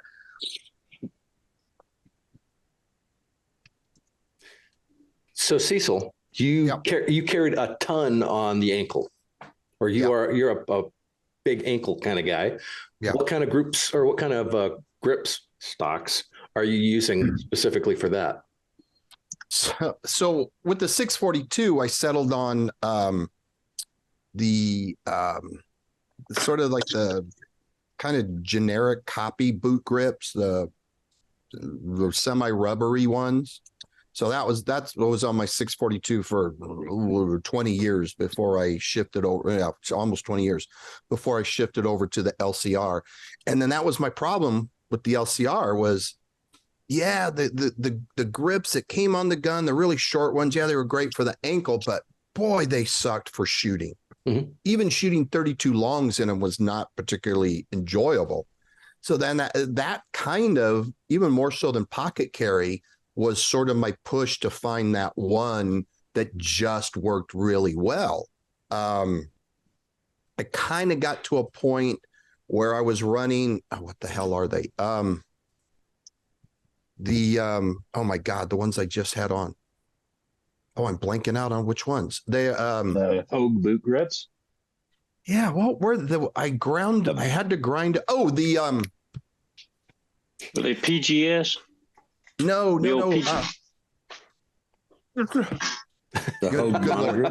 This is what happens when you 45 years getting hit in the head and choked out and you get the brain damage. They were good ones. I had to grind down a little. Oh, the Rogers designed grips. They're slightly longer and there's a shelf. Yes. Yeah. So I ground down a little bit just to make them a little bit more easily accessible in the ankle. And I ran those for a while, and they're good, but I had no problem. They worked decently. They were a little tight on the ankle, and some of my pants, they weren't awesome. Your skinny jeans. Yeah, exactly. So it was like, okay, these are fine, but I still was looking for that next one. Then when a couple of friends of mine started going, oh, you need to look at these hammers and stuff like that, I was like, yeah, this is sort of just that right envelope for my hand. I'm not saying it's, everybody will have the same results, but I just, on the drive up to gun sight and on the way back, that thing with the hammer forged grips was in on my left ankle in my wilderness rig. And man, that's like that perfect thing. But when I shot it, it was fun to shoot. I wouldn't enjoy, I don't think I'd enjoy shooting the 327 gold dots out of that thing. I don't think it's possible to. Yeah. Unless my days of, hitting my head against the wall just to show how tough I was, that's about 35 years in the past. So that's not what I'm going to do. But shooting even the 32 H&R mags, the Federal 85 grain hollow point out of the hammer forged grips, they're okay. They're like a little thumpy, but not bad. So it's that sort of that balance. Yeah. And that's why I said, like I wasn't an ankle guy. I wasn't a pocket guy. I wasn't a belt guy. I kind of was all of them depending on my circumstance. Like if I was driving for clients and I'm in the car, I'm going to be in the car for 3 to 4 hours out of the day. Well, it's in my ankle. Yeah. But then if I'm walking around, I'm going to stick it in my pocket, maybe in my right side, maybe my left side, maybe on the weekends when I didn't have to have the tucked in shirt, I'm carrying it like a Dark Star, Apollo or the Philster City Special, so it was always that sort of that what worked best in all of those worlds kind of thing. Yeah, that just makes sense. So I've carried every day unless I was in some prohibited place since 1978. And I started off with a Bianchi ankle rig, which was the leather and the thumb snap, and got in a fight, and my beautiful nickel 36 slid down the asphalt road. I went from there to a Ken Null rig, which was molded with dense felt backing. It was all leather. From there, I went to a Louis Lessie rig. It was very similar. And then finally, for probably the last 20 years, I've been using the Bianchi ankle glove. There's no retention. It's, active retention. It fits. It really takes a beating. Now, I have skinny ankles, and so I can wear this with this inside of all my cowboy boots as well. Oh, wow. And so that's why I say I have skinny. They're so skinny that when I call my buddy at Galco to order one of these, I tell him I have to cut the cuff down and restitch the Velcro to make it fit my ankle. But regardless of what else I'm wearing, unless there's a good reason not to, or I'm in shorts, I've got an ankle rig on. Yeah. And the mistake about ankle rigs, mainly people don't know how to wear it. that the muzzle has to be behind your ankle bone and the cuff needs to be resting on top of your ankle bone. They want to put it square and they should, even right on top of the ankle bone. They want to wear it too high so it flops around. They want to wear it too low. But the cuff should sit right on top of the ankle bone and the muzzle should sit right behind the ankle bone. And that's the way it's supposed to fit properly. And, all the advantages of this, you're sitting at dinner, you get up, walk out of dinner, I can pick it up I can go to the men's room or even in the booth. I can slip it out, slip it in my pocket. If I'm not carrying anything else. It's summertime in Georgia. I'm not wearing a jacket, but I want to be a little dressier than an untucked shirt. Slip it in my pocket, walk to the car, and I'm in good shape. So, got 38, going on 45 years.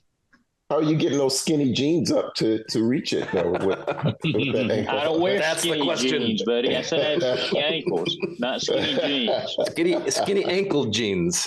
Hey, you can even do it with as long as the pants aren't like super duper like tight fitting from the calf down, you can get away with. Yeah, I'm not wearing skinny jeans right now. I as a matter of fact, am also a proponent of ankle carry.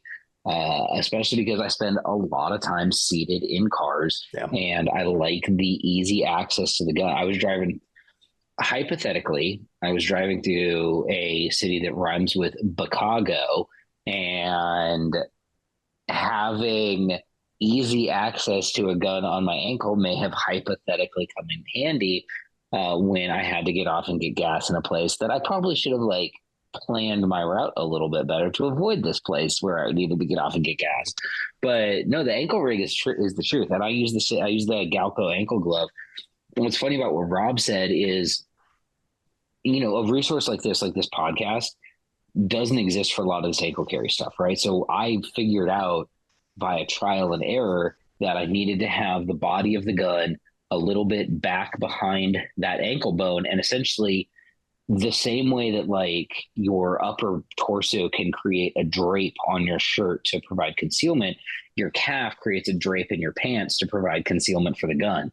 And I do not have skinny to do that. I don't have a calf, but go ahead. I have got it. Calves are 90% genetic, and I have been blessed with a nice shapely calf, or so I've been told. Wait till we talk about butts. A lot more men than women, but that's a completely different story. But no, having the gun be able to tuck down there under the body of the calf. And I carried a Smith 351 PD in that ankle holster, which is the lightest production double action revolver on earth.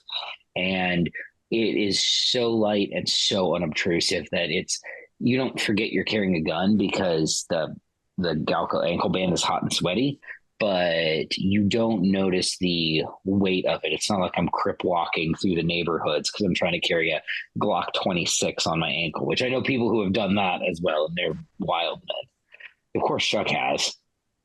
So speaking of Chuck, before we go there, Caleb, do you know Chris Edwards at Glock?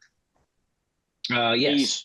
He's Glock's serial number 01. He's been there longer than anybody else. Mm-hmm. Chris carried a 19 when they first came out, pre-26. He carried a 19 on his ankle on a daily basis. I know people who have done that. They probably also have back problems now. Yeah. The one thing I will say, they get dirty and dusty really quick. Yeah. And so I bought a nice horsehair shoe brush that's, 5-inch shoe brush or so, and use to open up and keep the dust knocked off on a pretty regular basis. So there's another little tip. Yeah. So speaking of ankle carry, speaking of Chuck Haggard, Chuck brought up a wonderful aspect about not only just carrying an ankle gun, but considering what the weight is and the weight of it loaded. Chuck, what do you have? Yeah, so my first ankle gun was a Colt Cobra, which was, air raid frame version of the Detective Special. I thought I was pretty trick because I could use the same speed loaders for my duty revolver and my backup gun. So I was like uber tactical in 1987 there with that setup. Went to a Detective Special because I wanted to be able to shoot plus Ps. I was all chasing velocity back then. we switched to semi-auto pistols, and then I made a real full potato move and started carrying a Smith & Wesson 6906 as an ankle gun because it matched the magazines of my Smith & Wesson 5906. So that would be the functional equivalent of running around with a Glock 19 on your ankle, except it's a metal frame gun. Over the years, tried different guns: Glock 26, Glock 27, Smith & Wesson 3913, 640s because 357 Magnums are cool. Knowing then what I know now, I would have stuck with the Cobra until the 642s came out, and then I would have went to that and never looked back. My left ankle has noticeably less cartilage and more wear and tear. I mean, my left knee has noticeably less cartilage on x-ray and much more wear and tear than my right knee.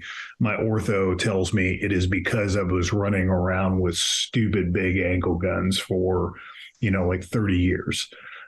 So Tom Gibbons had once said that ankle guns should never weigh more than 1 pound. And I think Tom's a smart guy.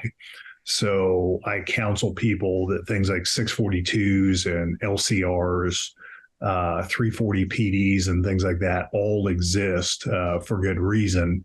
And one of those reasons is because ankle guns should weigh about what those guns weigh. And what's your choice of ankle gun and holster? So nowadays, if I'm doing ankle, it'll be my 38 LCR because it's like a Fortnite. So that weighs less than a 642. It's kind of in between the 642s and the Scandium Smiths, or I'll go with Smith & Wesson J-frame. Wilderness makes a really good holster for that. People are going to raise an eyebrow, but for the longest time, for the hammerless, because I was running a 642 as an ankle gun for a very, very long time, because of the nature of our uniform, if I wanted to carry a backup gun, it had to be in an ankle holster, or it just wasn't going to work. So most of your ankle holsters didn't either. They were only friction fit, or if they had a thumb brake, it was set up for a gun with a hammer. And wanted a little bit more than friction fit, even though like Lua Lessies and things like that are a good holster. I was actively fighting people and jumping fences and things like that. So I took a Uncle Mike's ankle rig and modified it into what I believe is the world's best 642 holster. But took some sewing, some modification. So I had a mix of, with the thumb brake popped, I could turn the gun upside down or the holster upside down and shake it, and the gun wouldn't come out, but it would draw clean. And I also had the physical retention of having a thumb brake on the holster. Nowadays, I'll run one of the Wilderness rigs, typically with an LCR or 642 or my 43C, one of the Uber airweight guns. For all the advantages that the other guys talk about, it's very easy to conceal, especially if you've got to wear nice clothes, someplace where you actually have to tuck your shirt in, that sort of thing. And it's very, very available. When you're driving a cruiser all day, you're behind a steering wheel and cops get ambushed sometimes. So the valuability of being able to get to an ankle rig was something that I figured out, decades ago if you're in a seated position, it's very, very accessible. Even with a seatbelt in the way and that sort of thing. So, knowing then what I know now, I would have skipped all the big dumb backup guns and just done the Cobra until, the 642s didn't even exist back then, but until those came along, and then just done that and stuck with that. Cool. The other thing I will say is get ready for your ankle guns to get beat up. Yeah, because they do get knocked up on stuff and getting in and out of cars and that kind of thing. And there's a big debate on where to carry the ankle gun. I'm a proponent that it's if you're right-handed, it's on the inside of your left leg, so it's inside where it's somewhat protected and it's accessible to both hands. But there is a small portion of people, Michael Bethencourt being one, that he's right-handed. He wears it on the outside of his right leg. And Chet Gaylord did that in his book, shows it that. But I'm a proponent of inside, regardless of which your dominant hand. It should be on the inside, on the opposite side, opposite leg. I feel like if you were wearing it on the outside of whatever your dominant leg is, that is an indicator that you've never had to unass a car in a hurry. And I mean, like in a great big, like, hit the brakes, I'm bailing out of this vehicle to go lay my hands on someone sort of way. Because, like, I've just in the Air Force, I've snagged all kinds of shit getting in and out of cars or vehicles in a hurry. And I can't imagine having a protuberance on the outboard side of my leg that could catch on the door frame as I'm trying to jump out and, tell somebody to stop flying his pet falcon around our Air Force base or something. I can sort of see the idea for that. And interestingly, you do see that. So you do see that ankle gun placement. That's where they carry them in movies. If you watch someone get an ankle gun out in a TV show or a movie, it is on the outboard side of their dominant hand. And that is a Hollywood artifact, because you know why the gun's there? It's because it's easier to film it. It's because if you have a right-handed person sitting in a booth in a coffee shop facing, to camera, facing away from the camera in profile, you can film the whole right side of their body and them like doing their sneaky little night gun grab out of there. It's an easier angle to set up. It's just like, that's why it's shit like that. Like also why in Hollywood people get shot in the high forehead, because it's easier to apply special effects makeup to the forehead than it is to the tee box in the face. So I don't know.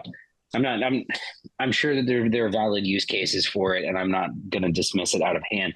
But to me, it seems like the really two best ankle carry places are either butt facing backwards on the opposite side of your gun hand, or I will say this, for a backup gun, if I'm carrying, there's also a case that you can be made for even me as a right-handed guy with a butt forward carry on the inside of my right leg. I've seen that one. I've seen that employed fairly effectively in training environments, of course, but because that one I can sort of get because that's an easy access for either hand as well. But yeah, I don't know. The outboard side, I'm sure there's a use case. I'm sure there. I'm having deja vu because I just talked about all of this in ankle holster class at Gunsight for Revolver Roundup.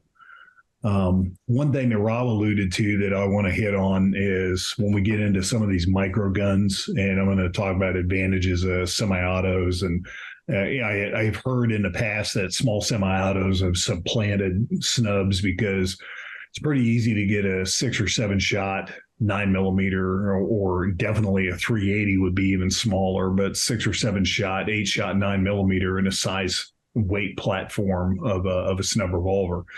But when we're carrying some of these guns where we carry them in pockets, deep cover, ankles, things like that, what I find is small semi-auto pistols are not as reliable as full-size duty pistols. Anything that's a military grade service pistol, let's say like Glock 19 size or bigger, and whatever your favorite brand is, SIG, Smith & Wesson M&P line, whatever the case may be. But service pistols tend to be extraordinarily reliable, even when dirty, even when dusty, things like that. But the small pistols, not as much, has been my observation.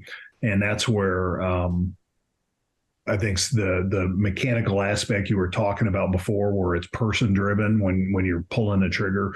Snub revolvers, when you carry them in these deep cover environments like ankles, that they get real dusty, inside pockets, deep cover where you get like dust bunnies and belly button lint inside the gun. Snub revolvers tend to be much more reliable in my observation than the small semi-autos, which is a real plus. I mean, theoretically, you got a gun that holds more bullets, that is faster to reload. But if you consistently pull it out in the method you've been carrying it, and you get one round in a stovepipe, I consider that to be a really big deal.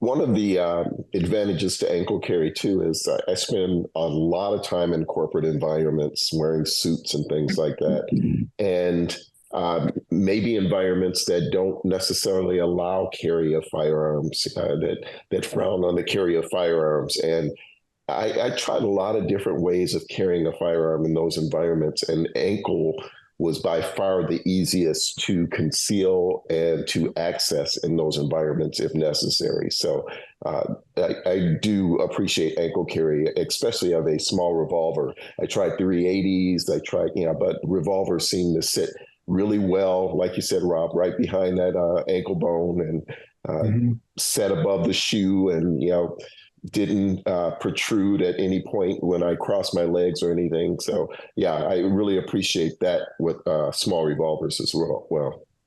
Here's the other hack with that. If you look in my sock drawer, I have the fuzzy dress socks, and I have brown, and I have navy blue or black. That's it. I've never worn Argyle or Stripe or holiday socks because it draws attention to your solid nondescript socks. I don't even have any flashy socks. There was a case to be made where, and several people said you would wear an athletic sock, you'd put your ankle holster on, then you'd put your dress sock over the ankle rig to further break up the outline and hide it even more so. So that's a technique. Your socks. It does. I go Miami Vice style, short, ankle high socks or no socks whatsoever. Now I will say this, with the advantage to the ankle sock is one of the issues that I've had periodically with ankle carry is if I'm wearing like socks that go up under the holster, the sock could ride down with the holster and kind of make it go down a little bit lower than maybe I want.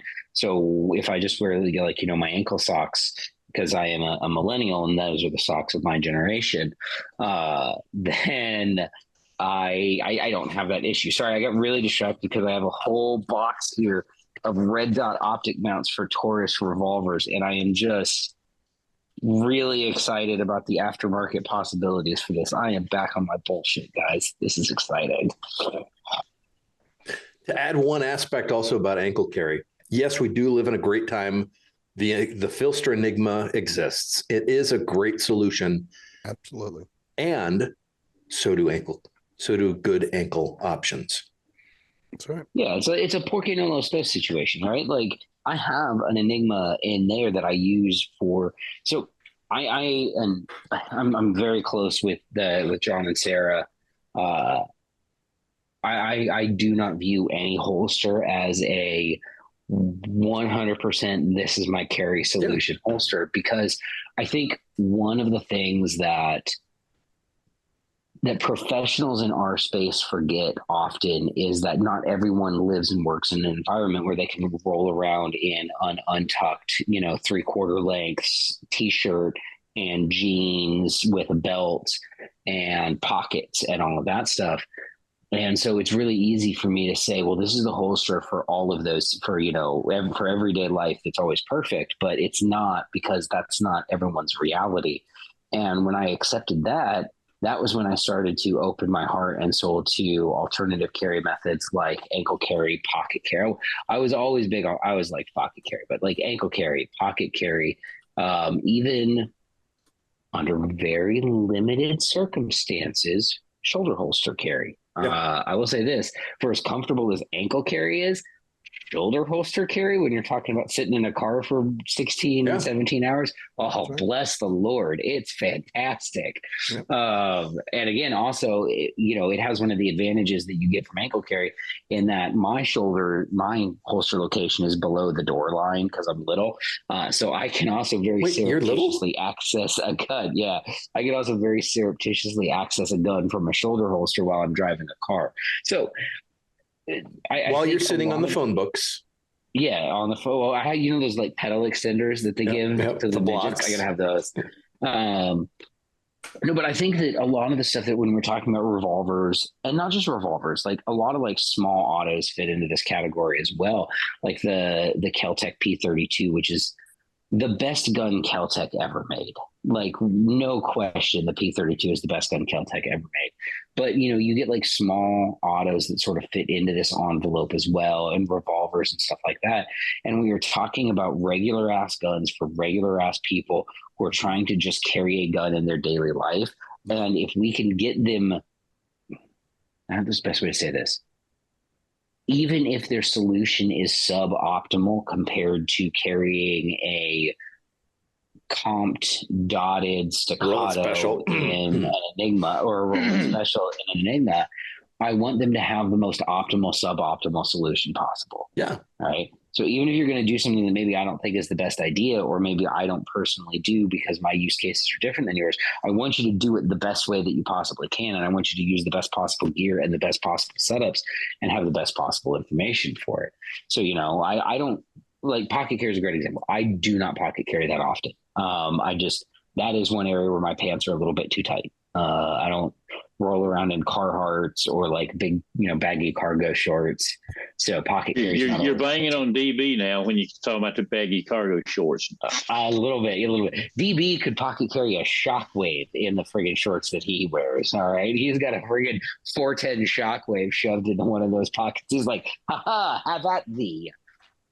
William April used to run a full-size M&P in his pocket in his active tactical plumber clothing as his professional wear. But he'd usually have a full-size M&P in one and one of those giant cold steel folding blades that had like a 6-inch blade, and it would be in the other pocket. And you look at him, you go, "Oh no, you're unarmed." And he just, "No, I'm pretty loaded for bear." The biggest gun and the biggest knife you can imagine. It's like, next time you see me, I'm gonna have a friggin' Taurus Judge in a pocket and a K-bar in the other one. Nice. You know, while we're talking about transitioning, the other thing is something like this is perfectly safe to throw in a pocket without a holster when you need to.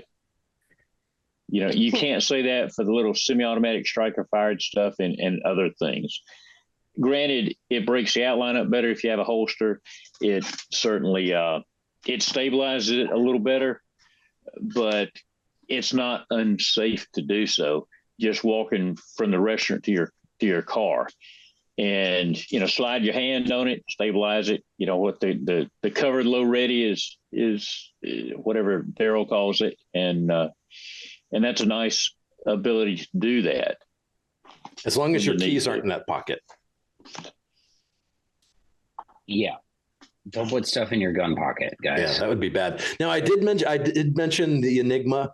If you have an Enigma, or if you haven't tried an Enigma and you haven't tried a revolver, if you put those together, that's like Reese's peanut butter, because that combination is really nice.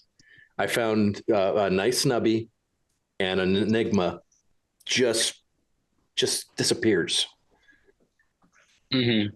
But is it comfortable?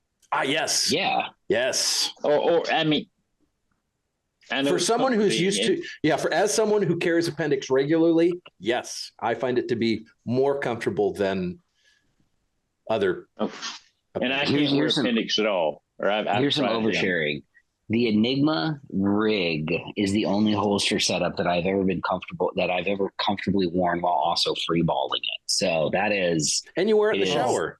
Oh, I don't. I'm off the show now. I'm done. I'm out. Yeah. I'm out. Now everyone's thinking about my balls. Congratulations. You're all welcome for that. You have to do some edits here, Matt. Oh no. Well played, Caleb. Everybody's thinking about your balls. Just great. Continue this conversation on the Patreon page Caleb just started. Right. I run my 2.5-inch Model 66 in an Enigma, and I can wear it in very slim cut t-shirts, and it's incredibly comfortable. I may very well have had that when I drove up to Gunsight. I had my LCR on my ankle, and I had that Enigma rig under as I drove up the 2 hours. So it's a good rig. I'm a huge fan of the Enigma. It's Absolutely great. Just there's no one trump card yes solution for everything. Yes. And for the law enforcement listeners, I do have a buddy who carries a full duty belt and an Enigma with a revolver underneath that. And it works really well for him. It seems gangster and also very extra. And we know him. Well, I know back in the day, like Pat Rogers did this. I know several other people that if you think about your duty belt, when you had revolvers. So let's say I'm a right-handed shooter with semi-auto pistols. If people don't know, your magazines go opposite the gun on the belt with the bullets, pointed towards the belt buckle. Speed loaders go in front of the revolver. That's the classic way to carry them. So it's opposite of where the magazines would go.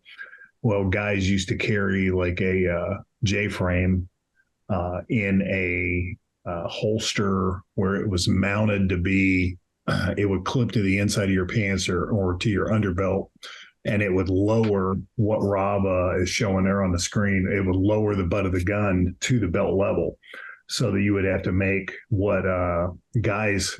The funny thing about guys like Rhett who are doing this covert draw stuff is that they've rediscovered something that's been done for a very long time. But Pat would carry a J-frame behind his, I don't know if he had I assume he had speed loaders, but hell, I was issued dump boxes when I first got on a job, so I'm assuming he was as well. But if you had the strips, the cartridge loops or whatever, you could carry a hidden J-frame behind your ammo, with the idea being you have a choice right then and there. If your duty revolver was out of ammo, you could load it, or if you get caught in the middle of the reload or whatever, you could pull a backup gun out from that appendix carry position. So that was something that more than a few old-time cops were doing back in the day. I know Pat did it for sure. I think Daryl did it for a while. But I knew guys, I knew quite a few guys that did that. If you'll give me full screen for just a minute, Matt. Yep. Just for so I can see what everybody's seeing. And there you go. There we go. Yeah. If you notice how deep this sits, I mean, the belt line is here. Yeah. So, 85%, 90% of the gun is actually sitting totally below the belt, unlike a normal IWB rig where you want to get a full grip. So that's what made that so effective behind that Sam Brown belt. Very cool. Matt, do you mind if I ask a question really quick? I do. Okay, I'm going to do it anyway. Okay. And you can kick me off. Okay. This is my own, desire to learn some things. And I'm glad that Cecil's on here, because I know that he's done quite a bit of carry in professional attire. But I've found, in my experience trying to pocket carry, even like something like a 43C, which I would consider to be about the lightest and easiest revolver that you can carry without going to like an NAA or something like that.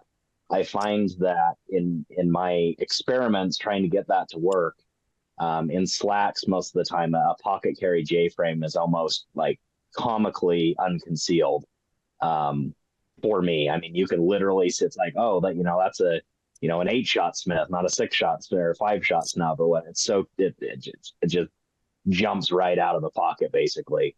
And a lot of times slack pockets aren't even deep enough to really to do that well. So I wonder, Cecil, could you talk a little bit about, did you get professional attire modified?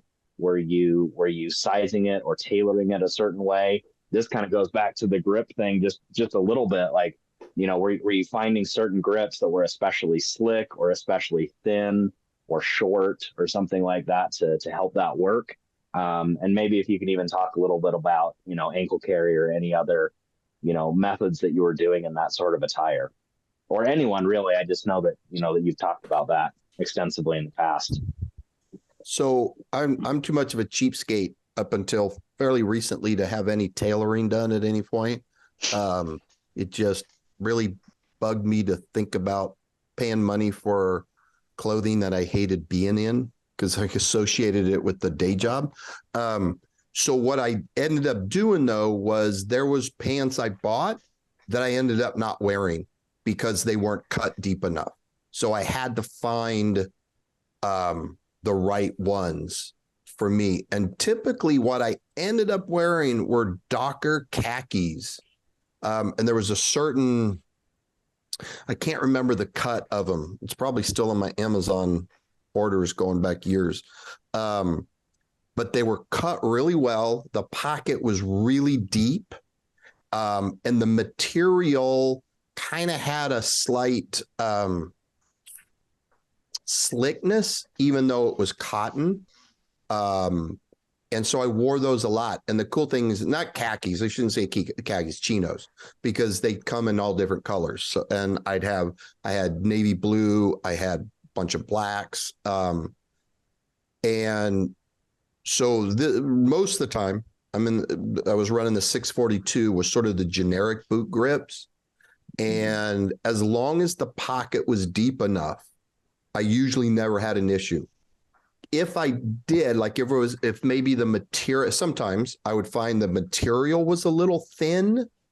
So then what I would do is I'd put a pocket shield in front of it, in front of the holster body itself. So you had sort of that hard frame as an outside shell, and then I'd have the holster underneath. And so obviously I had something in my pocket. It wasn't like, I always joke, people, when the pocket shield first came out, people were like, hey, well, people can still see I still have something in my pocket. Well, yeah, it's not a cloaking device. All it is just, it doesn't let people know what you have in your pocket. You know, we're dudes. That's where we carry most stuff, you know. I got keys, I got my light, a handheld light, I got maybe a little pocket folder, a little gentleman's folder, whatever. I got it all in my pocket. So nobody's looking twice at that as long as there was that breakup and nobody could see that anything in particular.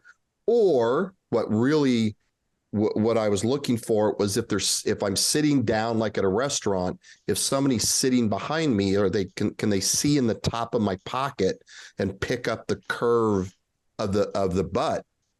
And as long as the pocket was deep enough for that, then I never had an issue. But there were certainly pants that maybe I bought at the store that I was like, oh yeah, these, I look like freaking James Bond in these. These are really cool. And maybe I even paid a little bit more than I wanted to because I thought they, look cool. And then I'd shove a gun in there and I'm like, nope, these now go in the donation bin because I'm not carrying this. But it was a lot of trial and error because, again, a lot of this is pre-internet that I'm doing this. I mean, not with a pocket shield, but in the early days, nobody was talking about this stuff. We didn't have the internet. And so a lot of it was, I just wasted a lot of time and money and effort.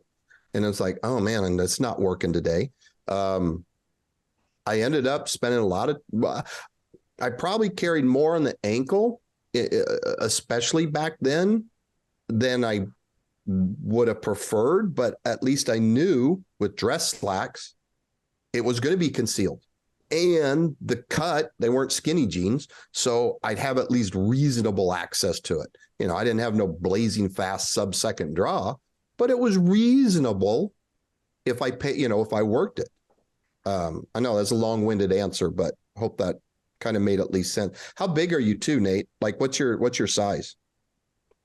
Like a 30. So big. 32, 31, 32, 31, or 32, 32. Okay. So, I mean, smaller guys, are going to have. Hold on. Hold on. Nate, you're definitely taller than me. I wear a 32 length pant. This is some nonsense going on up here. You don't have any torso. Yeah, I was going to say, you don't know. I'll stand up and, my, torso is 3/4 of my body. I'm a freaking slender man. What about his calves, though? So on the dress clothes issue, I think that's one of those where, and this doesn't matter. This doesn't matter what you're carrying. This is revolvers, semi-automatics, anything like that. This is a situation where you have to be extremely conscientious about what you're wearing, what environments you're in, what the materials are. I have these 511 pants that are basically like, they're like 511's original Carhartt pants, right? The material of the fabric is so thick that a revolver won't print through them. My Under Armour golf pants, on the other hand, are like, you can read the serial number off of an 856 through my pocket, right? So my grandpa used to say with those, you could tell if the change was heads or tails in your pocket. Yeah, exactly. I like that. I'm going to use that. So things like that, you have to be conscientious of it. And it's the same thing that we've been talking about where, pocket carry may not be the solution for dress clothes in your environment. Pocket carry may be a solution for a different environment and different attire. And we can't get wrapped around the axle. No, yeah, we can't get wrapped around the axle, but I wanted to pause that and kind of backtrack a little bit. In the time that I've been doing this, and I think everybody who's on this call has seen this, is we have seen a lot of people, and I myself have been very guilty of this, where I want to make an idea work because I know that it's a good idea, to the point that I start pursuing strategies that are detrimental, but it's because I want to make that idea work, right? Like, I really want to carry gun XYZ, so I'm going to do things that are out of the norm for my normal routine, my normal activities, my normal way I dress, because I really want to make this thing work. And I think that the more that we can get away from that culturally and institutionally and be like, hey, I'm trying to force a square peg through a round hole right now. Let me go find a round peg. And we see that all the time, go on any concealed carry group. I want to carry, and I pick up staccato because the staccato, I don't believe that the staccato boys are actually carrying those guns. But like, it's low hanging fruit too. But like, you see people who are like, I want to carry my staccato C2 and, with a weapon mounted light and all of that. And they want to make this work to the point that they pursue strategies to make it work that aren't realistic or long-term sustainable. And you can do that on the other end of the spectrum too. I really want to make pocket carry work. So you start doing thing and you're like, oh, but it doesn't work in this environment. At a certain point, it just doesn't work in that environment. Find another option. Let's say some heresy. Maybe carrying a gun isn't even the right answer. Might be pepper spray might be the better answer for that environment, or things like that. And this isn't directed at you, Nate. It's in kind of the broad idea of it is that there's so many dumb things that I've really wanted to make work that, like my second marriage, that I just was trying to put a square peg into a round hole. And sometimes you just got to give up and go try a new idea. Matt, you should be proud of me. What I wanted to say was go try a new hole, but I didn't. I put it out there anyways. And you did. I did a lot of corporate carry, in unfriendly environments. And like I said, ankle made a big difference. And yes, I am the guy who goes and gets some things tailored because, I'm sorry. I like my suits to look good. So I would actually wear it to a firearms friendly tailor, and I would say, hey, I need to be able to pull this up. Can you make sure that the material around the ankles fits the way that I need it to fit? And that is long enough. So if I raise my leg up in a cross my leg situation, it doesn't show the firearm. I also carried not a revolver in this way, but a Ruger LCP in a wallet holster. That worked out for me very well. It looked like a wallet. I drop it in my back pocket. And is it the best gun to have in the world? But it's the rock you have is better than the rock you don't have. So I would also encourage. And Ken, that would also work well on the inside pocket of a blazer or a suit coat. I mean, normally that's where I carry this, but a really super light, thin little semi-auto would work really good there too. As someone that follows Ken on Instagram, I am not at all surprised that he gets his clothes tailored. And he smokes good sticks and drinks nice brown water. Yes, sir. Yes, sir. Yeah, those all go together really well for me. When you're talking pocket carry, I wouldn't call getting your clothes tailored as, and you know, back to like the chasing unsuccessful or chasing bad options to the point of detriment. I actually think that like getting your clothes tailored falls into the, you know, the realms of reasonable, right? Or like, so something that I do, I buy my pants an inch larger in the waist than I actually would if I just wanted my pants to fit, right? So, and I do that to accommodate the slightly extra width that's added by the gun. Whether I'm carrying an AIWB or traditional behind the hip, I get a little bit extra circumference. And that means that if for some reason someday I am wearing these pants without a gun on them, I have to wear a belt or my pants will fall down below my hip bones. That's an acceptable, like, a sacrifice to me, because I'm not doing something that the pants aren't unusable in that environment. Just like your tailored suit isn't unusable if you're not carrying a gun. I think to me, sort of the line is, does this thing become untenable or unusable unless I'm doing the other thing with it? And even then, depending on how special a use case is, you know, I'm not Alton Brown. I'm okay with unitaskers from time to time. So just show get that Alton Brown reference. You know, but between wardrobe and where we come from, this is a Galco exact copy of a Chick Gaylord 8-ball from the 60s. And you can see pretty much, I'll throw a 60 in it. I mean, you can see how much leather's there.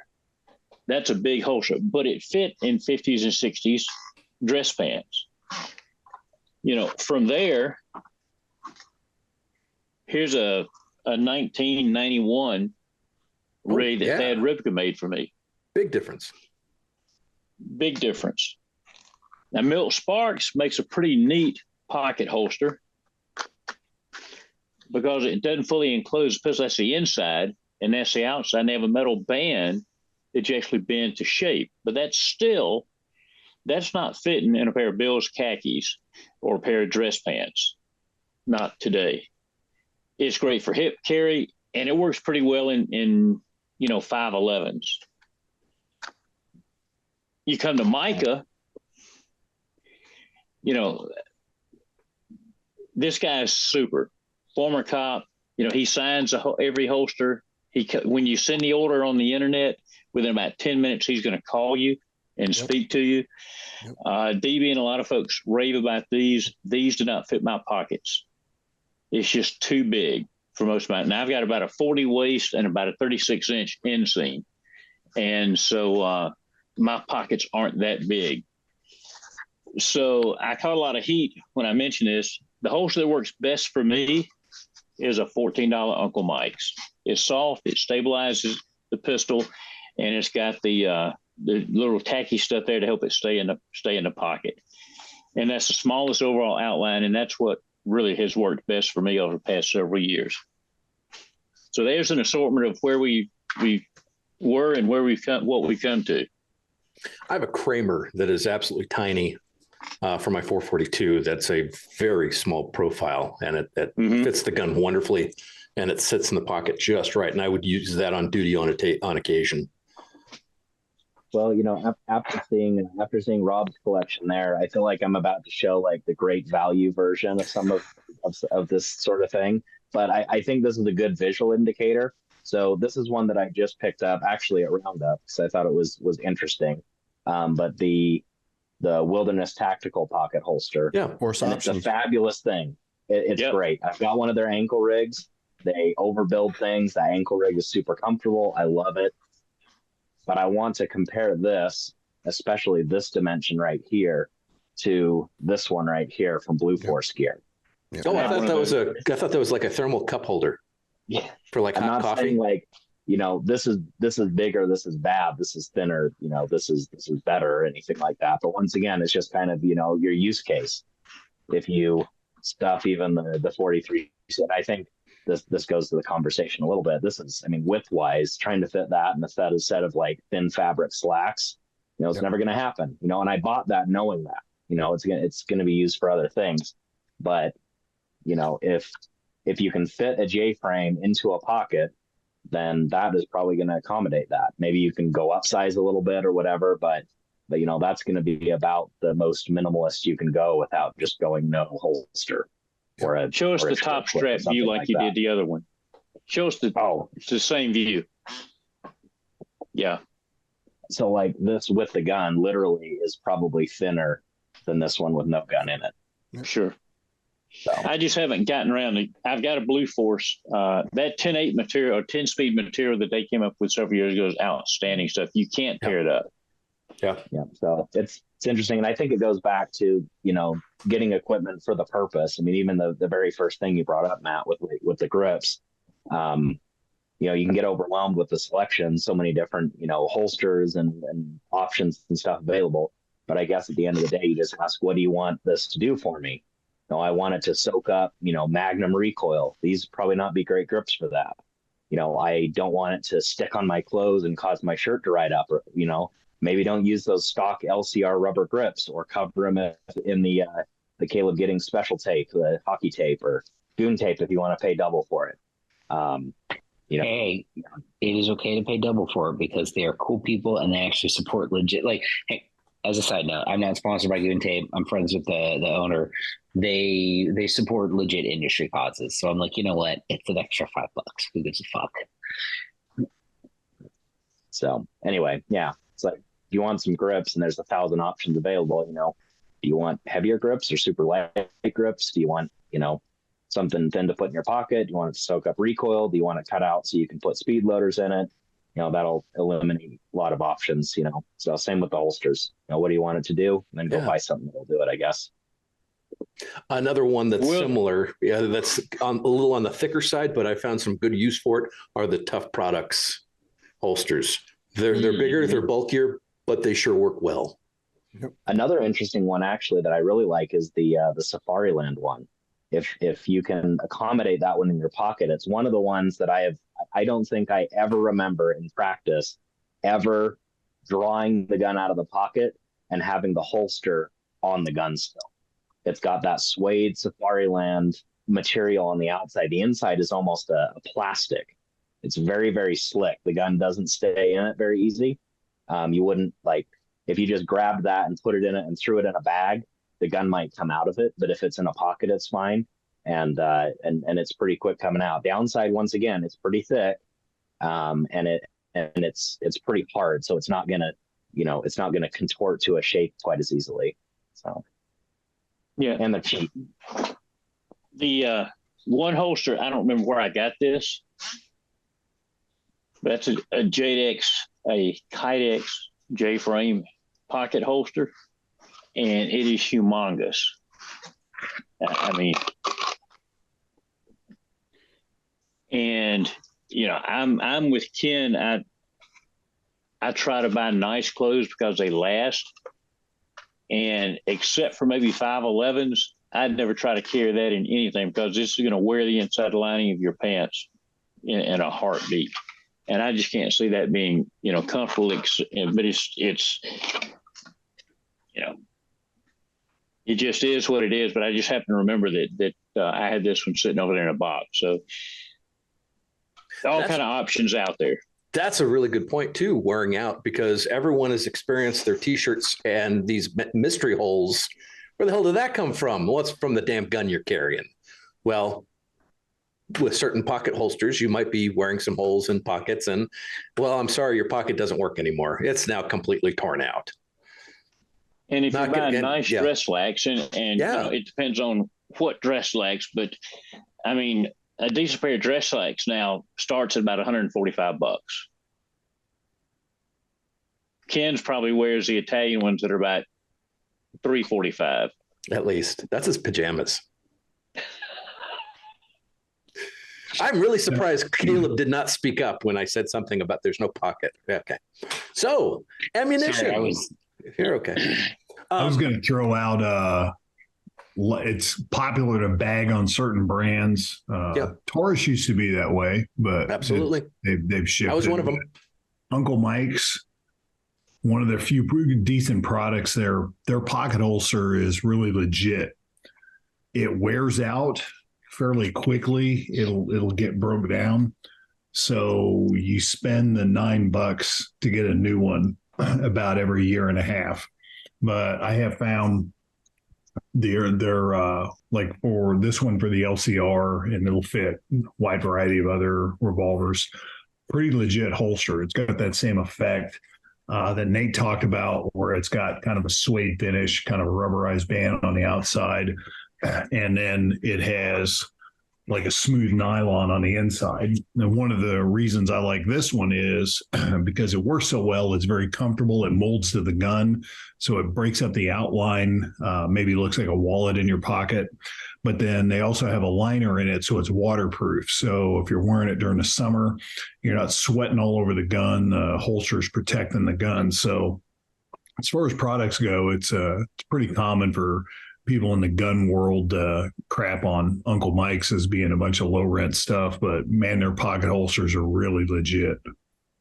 Well, we're talking about revolvers. They crap all over those. So. True. You find them on Amazon for $9 to $14. I just ordered a couple.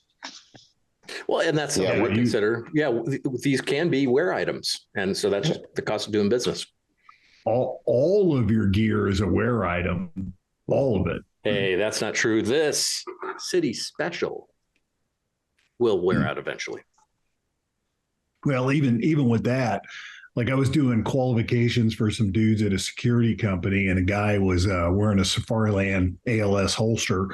I forget the 63 whatever, but it's the ALS without the SLS hood. 6380. And right at the end of the qual, the bolt in the front of the holster that holds the ALS mechanism in the holster fell out because he had not been doing preventive maintenance, that sort of thing. So you have to maintain your holsters now. What?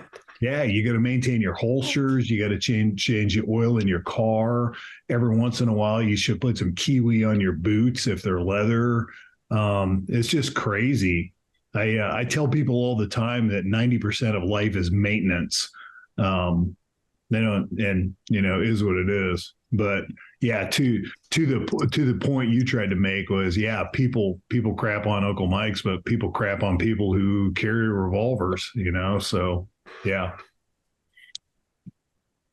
You were, I think you said ammunition before. Ammunition. So specifically regarding Snubbies, now we had a lot of really good discussion, and Mark's not here, but a lot of really good discussions talking about wad cutters. What about other good stuff that works well in a short barrel?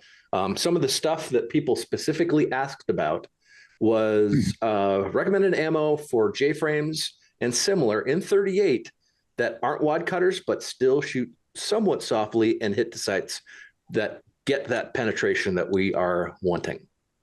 So that depends on your gun. It really does depend on your gun. And I'm going to make a broad statement here because this applies to semi-autos as well. I found this, I've got my specialty small guns class where I talk about small pistols and snub revolvers and how to maximize shooting both of those. And then the last block that I do in that class is ammunition selection, because even in 389 millimeter, 45, et cetera, when you start chopping the barrel down, jagged hollow points often quit working at some point, because all of these bullets typically, if they're an expansion bullet, are designed around a velocity envelope. And if you get to the bottom of that envelope, they don't work anymore. And then there's a lot of jagged hollow points on the market that are what I call jagged hollow points in name only. I just tested a major brand at a demo a couple of weeks ago, and their jagged hollow point wouldn't even open on bare gelatin, which is just crazy. That tells me they did no engineering on their ammunition whatsoever besides building it. But specifically, when I'm looking at ammunition selection, the very first thing I look at is reliability. If it has to go bang every time, and it has to function in my gun all the time. Then I look, does it shoot accurately to my sights, and does it have sufficient penetration to get the job done? Past that point is when I start looking at the nuances of improved terminal ballistics. When you have enough horsepower, like up in the service pistol loads, and I'll talk about, let's say 9 or 40, you can start playing around with this bullet's like HST and gold dots are clearly superior to older generation jacket hollow points, that sort of thing. So you can use the extra energy, the extra physics you have in play to really fine tune your bullet performance. But when you get into smaller calibers, slower bullets, things like that, and even in 38s and 45s, when you start chopping your 9mm and your 40s, when you get into 380s, that sort of thing, you can get jagged. It's easy to make a jagged hollow point quit working. So ammunition selection, we go back to our first criteria. Is it reliable? Does it hit accurately to my sights? Does it penetrate sufficiently? So let's say for your average J-frame, to date, J-frames are still regulated. And this is the same regulated that we look at in the Second Amendment, which doesn't mean put a bunch of laws on regulations on it. It means that it's in good working order, or in a gun, like a shotgun or a double rifle is regulated so that it shoots where you're looking. So Smith & Wesson fixed-sighted revolvers are still regulated to the old service load. Life was simpler back in the day when almost everybody carried a 38 revolver, and then you had target ammunition or service ammunition, and that was it. But a 158 grain bullet at about 750 to 800 feet per second was standard service ammunition, like what you would think of nowadays as a standard round-nosed lead bullet, like a Federal American Eagle is a very classic example of that. So, Chuck, on that, so go ahead. I was going to say, I got the chat window open, and the guy who asked that question had a question about like regular ass ammo, right? And I'm glad you mentioned the Federal American Eagle, because that's actually an example of a regular ass bullet that has relatively low recoil. On most revolvers, shoots to the sights, and you and I have both seen that.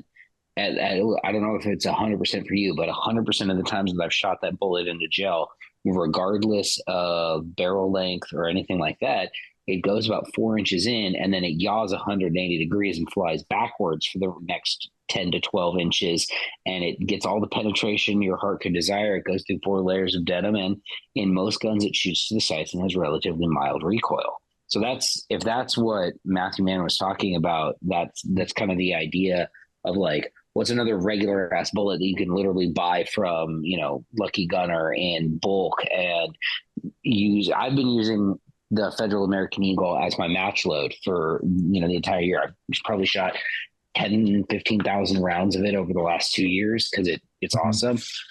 The new Remington Performance wheel gun, 38 special lead semi wad cutter, not the lead semi wad cutter hollow point, just a regular lead semi wad cutter. That's a pretty good one. Again, not quite as mild recoil as the American Eagle rounds. I really love the Federal American Eagle line. Their 130 grain FMJ is an almost exact recreation of the old Air Force 130 grain police load, which I have seen those not as consistently as the 158s, but I've seen those yaw a lot in gel as well. Again, 158s 100% of the time. The 130s like 85% of the time, so that's still pretty freaking good. The advantage to the 130s is if you've got a gun that shoots 130 grains to the sights, now you have an FMJ round, so you're not touching loose lead, things like that. They tend to load a little bit faster. They are the fastest loading projectile shape of any 38 special projectile shape on the market, except for PMC's 132 grain, which also is a recreation of it's actually not a recreation. It is their 38 special military load, because side fact, the South Korean military still issues a limited number of 38 special revolvers to military police personnel. So the PMC, so if you're looking for like a regular ass earth bullet that hits to the sights, depending on your gun, the 158 grain lead round nose from Federal, and then the PMC 132 FMJs and the Federal 130 FMJs are all pretty good. I would prefer that you carried punch, or the 120 grain punch, but that's got more recoil. The If you want 158 grain that's going to expand 100% of the time, get the buffalo bore that they say is standard pressure. Buffalo bore and I have a very different definition of what standard pressure means, because that standard pressure load cracks. Like it cracks like a plus P. I've shot that buffalo bore 158 grain load out of this gun, and this is a steel Snubby, and I was like, who is good? So one of the things that I was going to bring up was that if the guns, like in my 642 that I was carrying at work for the longest time, I would love to have carried gold dots, 135 grain, optimized Snubby load gold dots in that gun, but didn't shoot to the sights. I still have to qualify out to 25 yards with my guns. I would love to have carried critical defense, but with the 110 grain bullet, it would shoot. That's a good one. Ballistically, it's a good bullet, and it's got low recoil. It speed loads fast, but it shoots a foot off of my sight, so it's like way acceptable for me. So, my two choices are find ammo that work for the gun, or try to modify the gun so that I can dial it in with a particular load. Yeah, if you have a gun that will shoot that 110 grain, there's some bullet nerd stuff. If you're going to get the critical defense 38 special, you want the standard pressure, not the plus P. The plus P is just a little bit hotter so that it tends to expand sooner and then under penetrate.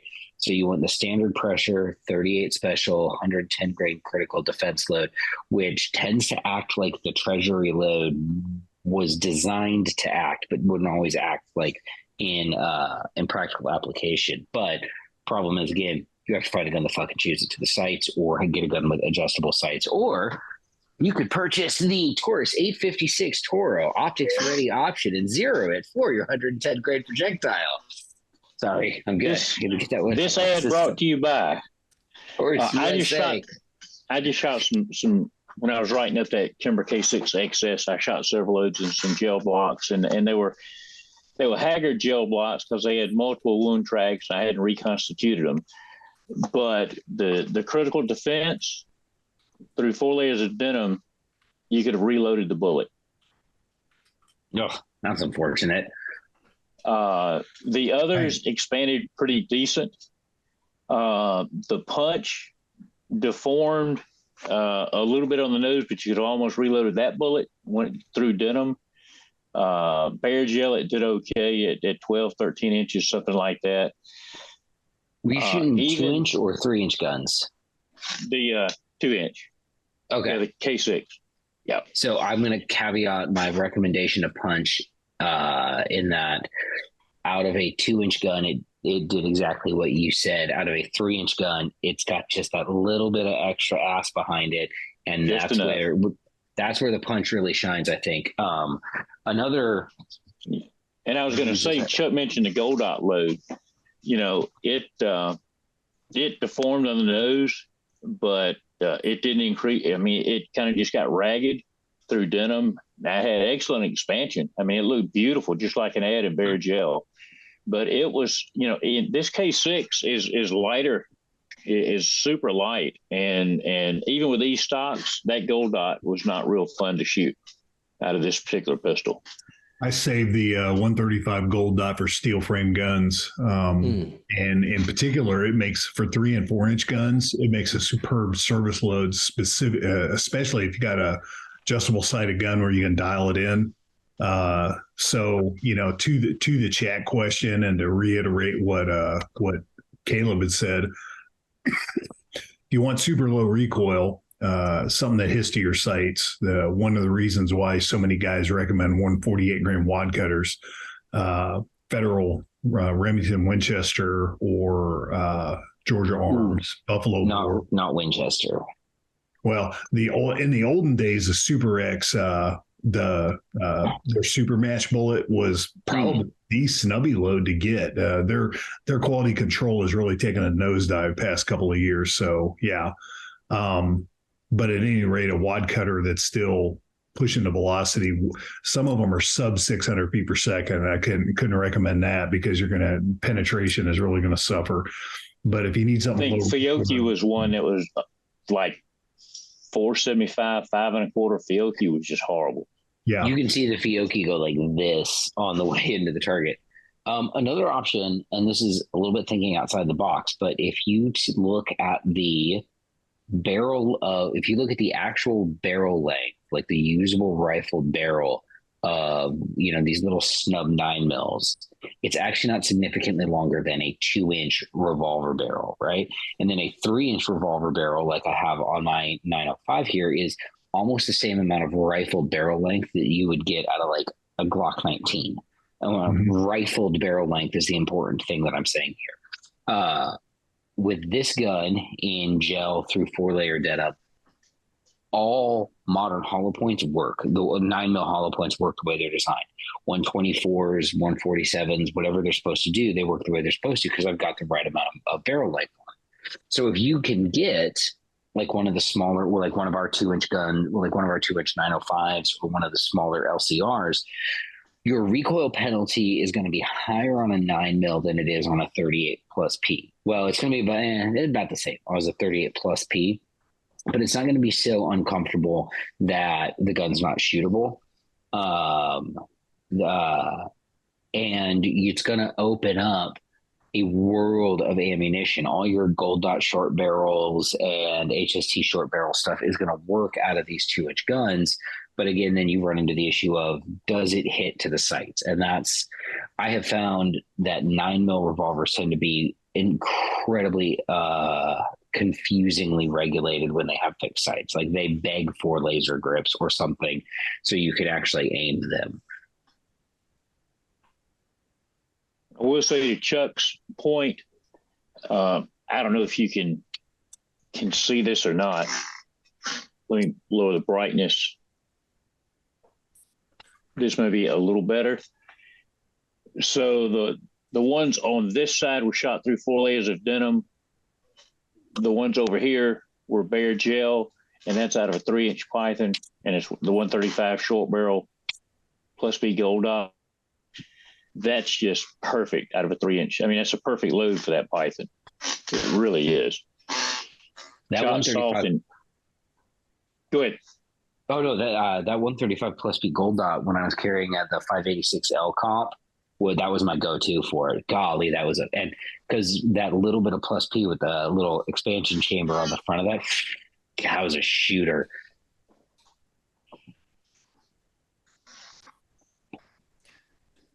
So the dirty little secret of all the snubs, 9s, 380s, 45s, 38 specials, things like that, is typically jagged hollow points often don't expand picture perfect the way we want them to.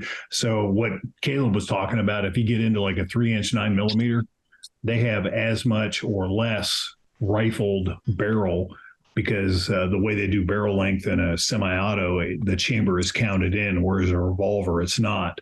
So a 2-inch nominal rifled barrel part of the 38 revolver is typically as much rifled barrel as you get out of a lot of the very compact 9mm, like let's say a Glock 43 or the originals 365s, things like that. So it's a very short runway for the bullet, and a lot of bullets don't work when you slow them down. That they don't expand the way people want them to.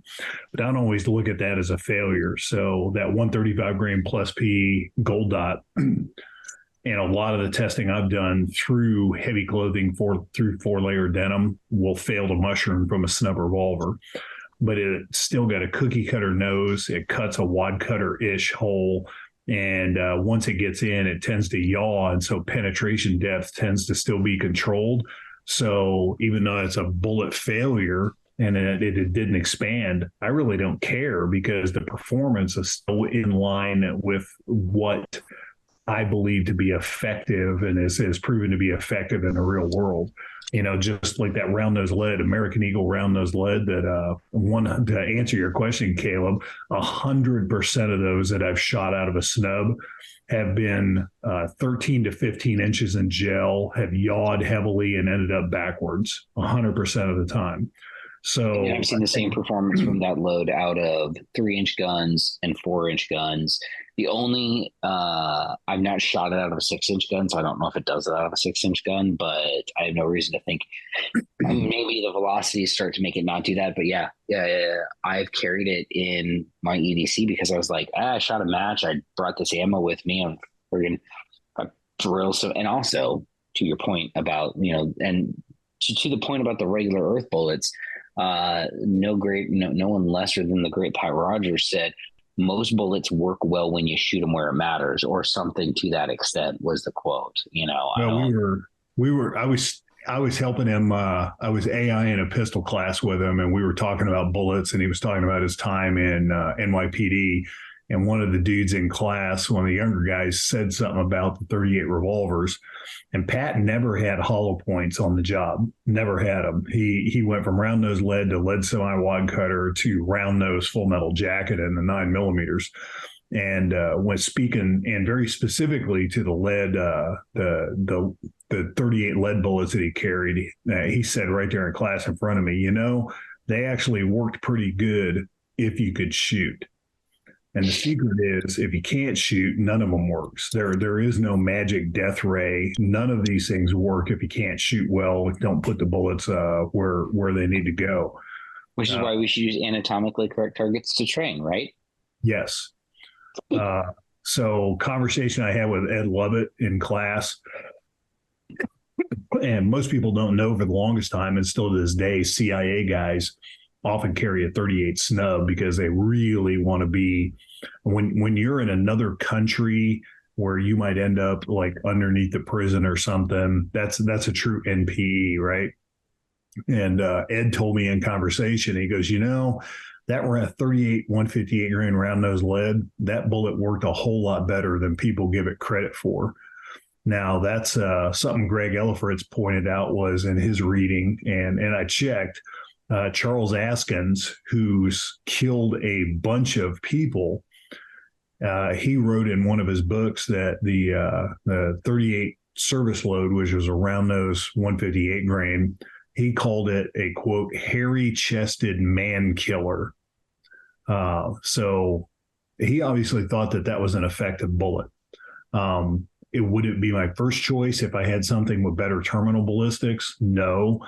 But have I carried that in a Smith & Wesson 642 that would absolutely drill with that bullet? I could shoot 4-inch groups at the 25-yard line with that thing, knowing what the bullet does in gelatin, how effectively it yaws, things like that. Yeah, I've carried old school round nose lead ammo in a 38 revolver because it was the absolute, it was reliable and the most accurate ammo out of that gun that really shot to the sights well. So it met my criteria for penetration. The bullet tends to yaw 100% of the time and end up backwards. So is it perfect? No. Can you take really nice pictures of the bullets for a magazine article? No. But, like Pat said, it works pretty good if you can shoot. Well, I have bad news. I think there's going to be a part 3. And everyone's invited, clearly, because we haven't discussed the big bores. We haven't discussed the sub calibers, like those 32s, because they're cool. Gas station low ready. Yeah, we haven't talked about that. So, just going off my notes. Before we go into final thoughts and plugs, and make sure you're plugging whatever you need to plug, whatever you want to plug. If there's something that you're using that you love, bring it up. To the listener or the viewer, make sure you're supporting those sources that you have found to be beneficial. Listen to who these guys represent. You've listened to them now for a couple hours. They've had some great stuff to share. Find whatever if they represent something, or if they represent themselves, if they have a page.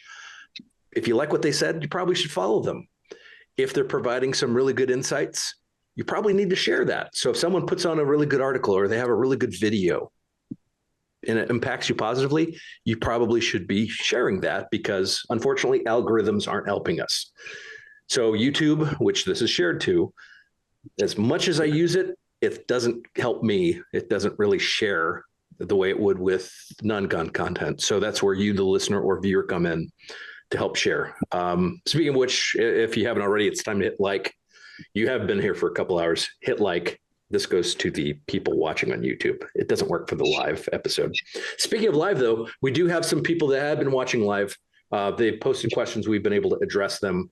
The discussion's been absolutely fantastic.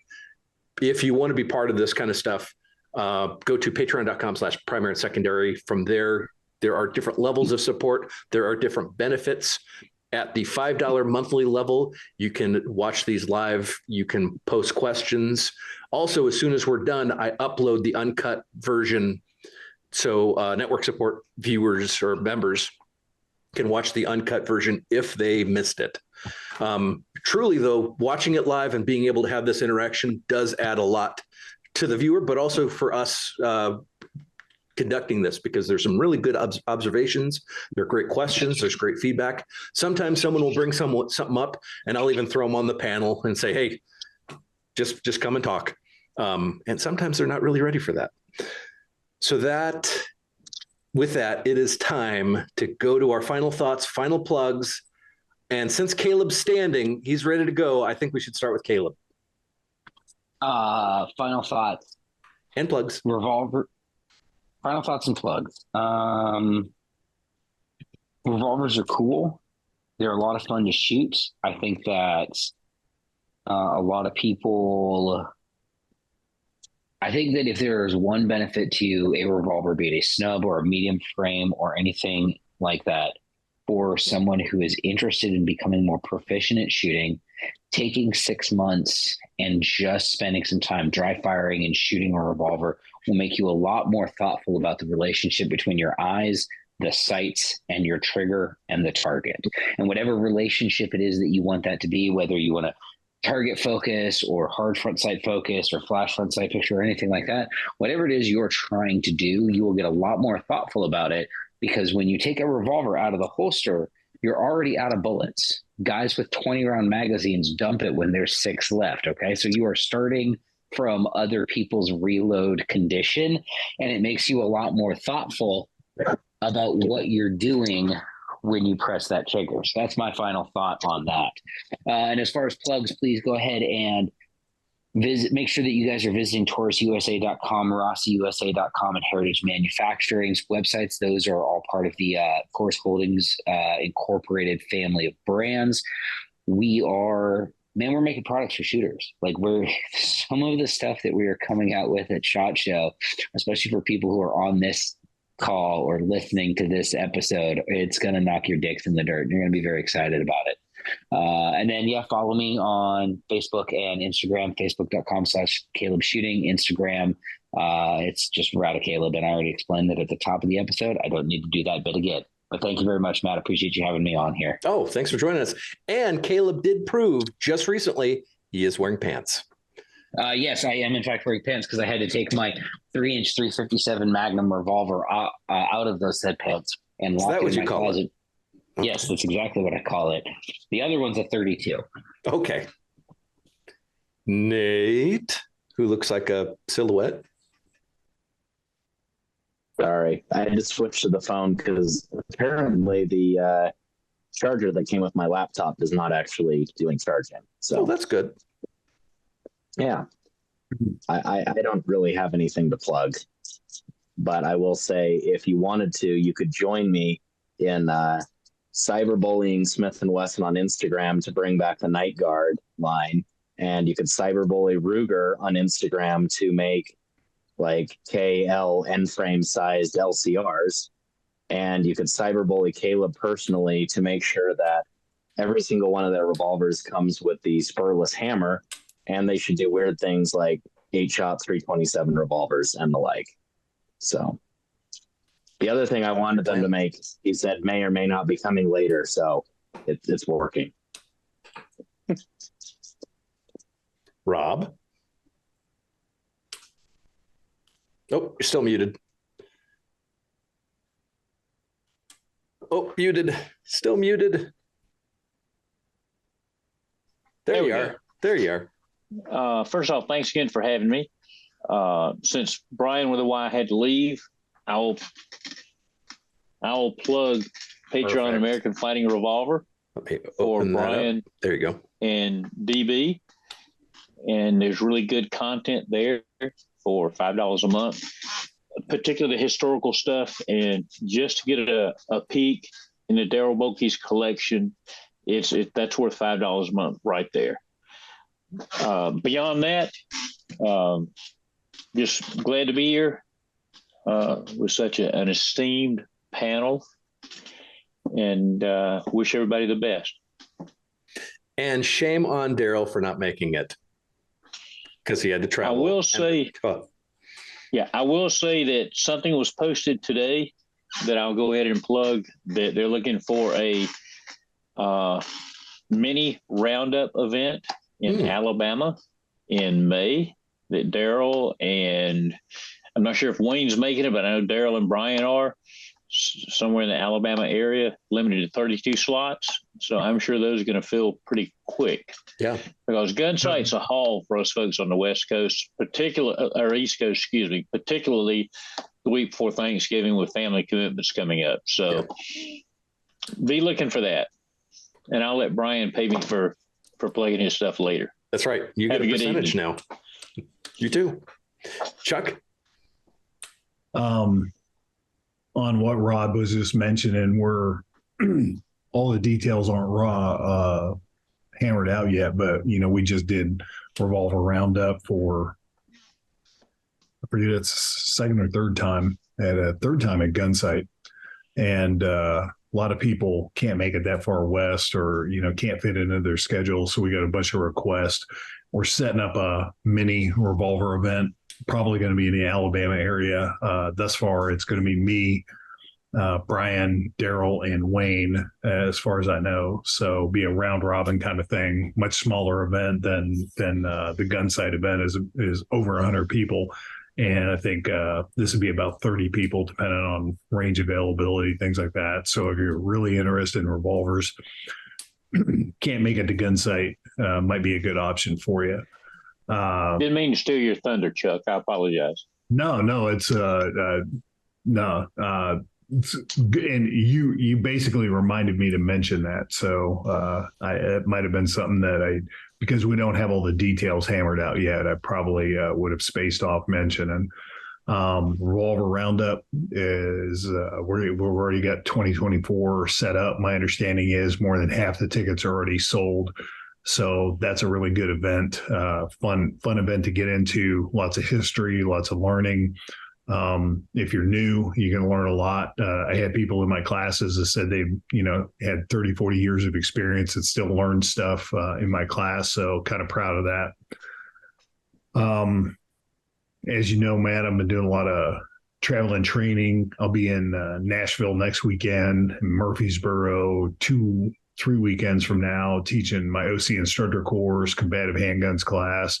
I got some local stuff, including my small guns class in January here in Kansas. Setting up a bunch of stuff for 2024. So I've been really busy in 23, hope to be as busy in 24. I really enjoy doing the travel and training thing.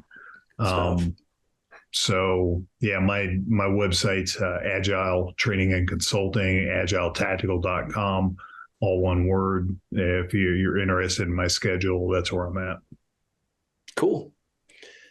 And lastly, we have Ken. And before Ken can say anything, because he's muted, I love the low power, including the 1 power prism sights. They go on all my 1022s. They go on, I put it on something else, and I just went, oh, this is perfect. Now, there's one thing that I would love to see is one that didn't have elevation in it. If it could just be flat if there was because I tried to put one on a lever gun and I found it was just a hair too high, and then I could put a riser on, but yeah. All right. Well, I appreciate that. And thanks for the feedback. I will pass it on to the people who actually design this stuff, and I'll let them know. And it's not the first time I've heard that, for sure. But awesome site. All right. Well, I appreciate it, Matt. Thank you. As Matt said, I represent Primary Arms. That is my place of employment. We have a government division, which Matt advertises for us every week, and we really appreciate it. You've got a great audience, and we're pleased to be a part of your family. So thank you for having us. I'm very honored to be here with this panel. I've looked up to these guys for a long time, and it's as an old guy looking up to old guys. So except for Caleb, you're probably taller than he is. I appreciate Rob. We go way back, and I appreciate it. Chuck, it's a pleasure to meet you virtually, and I appreciate it. Nate, same here, and Caleb and I know each other very well, so it's my honor to be here. Primary Arms, we have a couple of divisions. Like I said, we represent the government division here, and we also have our optics division, and we have our .com division. If you're looking for anything that's related to the firearms lifestyle, check us out at primaryarms.com. You can pick up our optics at dealerships. You can pick it up at primaryarms.com. We're very proud of our product. I'm very proud of our product. I mean, I've been in the industry for a long time, and I've worked some places where I can't always say we make the best stuff, but we have some really good products. We're doing some fun stuff, and we're answering a lot of the questions that the industry is asking for, and we're not doing it at a crazy price. So I'm really proud of those products. Our .com, like I said, anything you're looking for on the firearms lifestyle, you can find it on our .com site. And as a gun guy, thank you. I appreciate this. I appreciate the information. I'm listening all the time because this is where I get my real information. This is Matt will send me a note and say, "You'll get killed in the street carrying a gun like that," and we'll laugh about it. Yeah. Because, and you'll have to come back for part 3. Yeah, exactly. I'll be here for sure. Thanks again. Cool. Big thanks to the sponsors. Big thanks to Big Tex Ordnance, Overwatch Precision, Filster, Primary Arms, and Walther. Lastly, huge thank you to the Patreon subscribers. Without your support, wouldn't be able to do this stuff on a regular basis. The whole primary and secondary machine has a lot of different cogs, and all those cogs do take money. They do take time. Doing these does take some subscriptions to get the editing done, to get the software. It takes time to edit, and then we have the upload, and then all this. So all the support helps, and it's all greatly appreciated. Again, if you haven't hit like yet, now's the time to hit like. Also, if this wound up helping you in some way, make sure you share it. I think that's pretty much it. I do have still a laundry list of topics to discuss. I was just talking to Brass Facts last night or the night before about an additional video that we need to be doing. Yeah, I got topics. We got episodes and then some. So that's all. I will talk to you later. Well, thanks, guys. That was awesome. That was fun. And yeah, we do have to do, so part 3, let's see here. Talking about the hammer hook grips. Basically it feels so wrong to carry one without a full holster like the hammer grips or the clip draw. The myth that snubbies are for experts. The supposed reliability issues, upkeep to include maintaining various screws and things and tightens, or tighten things, methods and myths that you guys can think of. One thing that Chuck brought up that I'd like to discuss is specifically reloads. I have always been taught that my reload is that I keep the gun, there it is, in my non-shooty hand. And then I found out about Caleb's method. And I thought, well, that's kind of neat. And so to discuss that, the legendary tactic of shooting from inside a jacket pocket, whatever gas station low ready was, probably your hand in your pocket for pocket carry. Yeah, that's if you see something shady going on, you already got a full firing grip on the gun. Yeah, in a pocket.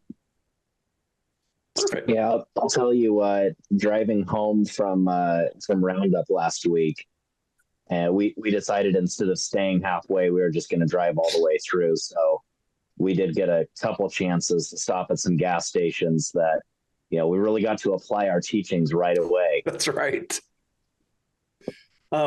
Big bore snubs. Yeah. Those sub calibers, 32s and whatnot. Fit specials. Shop down 1917s, Smith & Wesson 296, Charter Arms Bulldog, titanium Tauruses. I think that, and then the ammo selection for those like 38 Smith & Wesson 32s and stuff like that. So that's what I still have on my list. So that's probably going to be episode 3, 4, 5, 6. So I'm going to kill the feed so I can upload this as soon as possible and then edit it. And I'm also going to make sure that I still have a living family upstairs because it's been quiet. Good luck on that, man. I'm sure you do. They're laying in wait for you. They're laying in wait. It's called ambush. Yes. Change the diaper. That is the reality. Like when things get too quiet, that's when you really start worrying. There's something going on. That's why that line exists in all those old 50s cowboy movies. It's too quiet. It's too quiet. That's right. And Lord help, you do not sit and work at midnight on a Friday night and somebody say, sure is quiet tonight. Yep. Because I guaranteed all hell is going to break loose. Yep. Exactly. Thanks, Matt. Thank you. We'll see you guys later. Matt. Thank you. See ya.